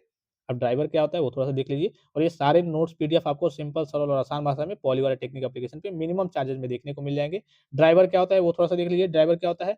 ड्राइवर एक सॉफ्टवेयर प्रोग्राम है, ये भी सब आपके क्या होते हैं प्रोग्राम होते हैं अर्थात सॉफ्टवेयर होते हैं। एक सॉफ्टवेयर प्रोग्राम है जो ऑपरेटिंग सिस्टम और हार्डवेयर के बीच संचार स्थापित करता है जिससे कंप्यूटर हार्डवेयर को समझ और उपयोग कर पाता है अर्थात इसके बिना ड्राइवर के बिना आपका जो भी हार्डवेयर है वो काम नहीं करेगा। प्रिंटर लाए हैं, कंप्यूटर से कनेक्ट कर दिए हैं, ड्राइवर इंस्टॉल नहीं किए हैं तो आपका प्रिंटर काम नहीं करेगा। यही ड्राइवर एक तरीके से ड्राइविंग का काम करता है, पूरा दोनों के बीच में इंटरफेस का काम करता है, दोनों में एक तरीके से सूचनाओं का आदान-प्रदान करना, उसको संचालन करने का जो काम है वो आपका ड्राइवर करता है। सरल भाषा में ड्राइवर क्या है? कंप्यूटर का अनुवादक जो हार्डवेयर और सॉफ्टवेयर को एक-दूसरे की भाषा समझाता है और उसको काम करने की अनुमति देता है। ड्राइवर क्या है? सरल परिभाषा देखिए मतलब कई सारे डेफिनिशन मैंने लिखे हैं कि आपको जो भी अच्छा लगे, जो भी ईज़ी लगे। मेन आपका ये भी सही है, ये भी सही है, फिर आपका ये भी सही है। ड्राइवर क्या है? एक सॉफ्टवेयर प्रोग्राम है जो ऑपरेटिंग सिस्टम और हार्डवेयर के बीच अनुवादक का क्या करता है, काम करता है। सरल भाषा में ड्राइवर ऑपरेटिंग सिस्टम और हार्डवेयर के बीच संवाददाता है। ड्राइवर कैसे काम करता है? तो ड्राइवर कैसे काम करता है? ट्रांसलेटर के जैसे जैसे आपका ऑपरेटिंग सिस्टम हो गया, मान लीजिए सपोज़ कीजिए कि आपका ऑपरेटिंग सिस्टम हो गया, अंग्रेजी बोलता है, आपका हार्डवेयर हो गया, वो चाइनीज़ भाषा को समझता है, ड्राइवर क्या करेगा? इनके बीच के अनुवादक का काम करेगा कि जो अंग्रेजी को चीनी भाषा में क्या करेगा? बदल देगा और चीज़ें समझ में आएँगी। इसी प्रकार से आपका जो कंप्यूटर हो गया और आपका मान लीजिए प्रिंटर हो गया, फिर जो भी आपका माउस हो गया, कीबोर्ड हो गया, तो उसके लिए एक आपका आपके कंप्यूटर सिस्टम में एक ड्राइवर का इंस्टॉल होना ज़रूरी है। तभी ड्राइवर ही आपके लिए कि इन सारी चीज़ों को मैनेज करता है, दोनों को एक तरीके से सही तरीके से कनेक्ट करके और संचालन करने का काम, शुरू करने का काम करता है, वही आपका ड्राइवर होता है। और उसके बाद से देखिए ये कुछ मैंने बेसिक एग्ज़ाम्पल रखे हैं। ड्राइवर का महत्व क्या क्या है कि काम करने के लिए ज़रूरी, बिना ड्राइवर के हार्डवेयर आपका क्या है बेकार है, प्रिंटर, माउस, कीबोर्ड ये सब क्या है आपके बेकार है, इसके लिए ड्राइवर चाहिए चाहिए।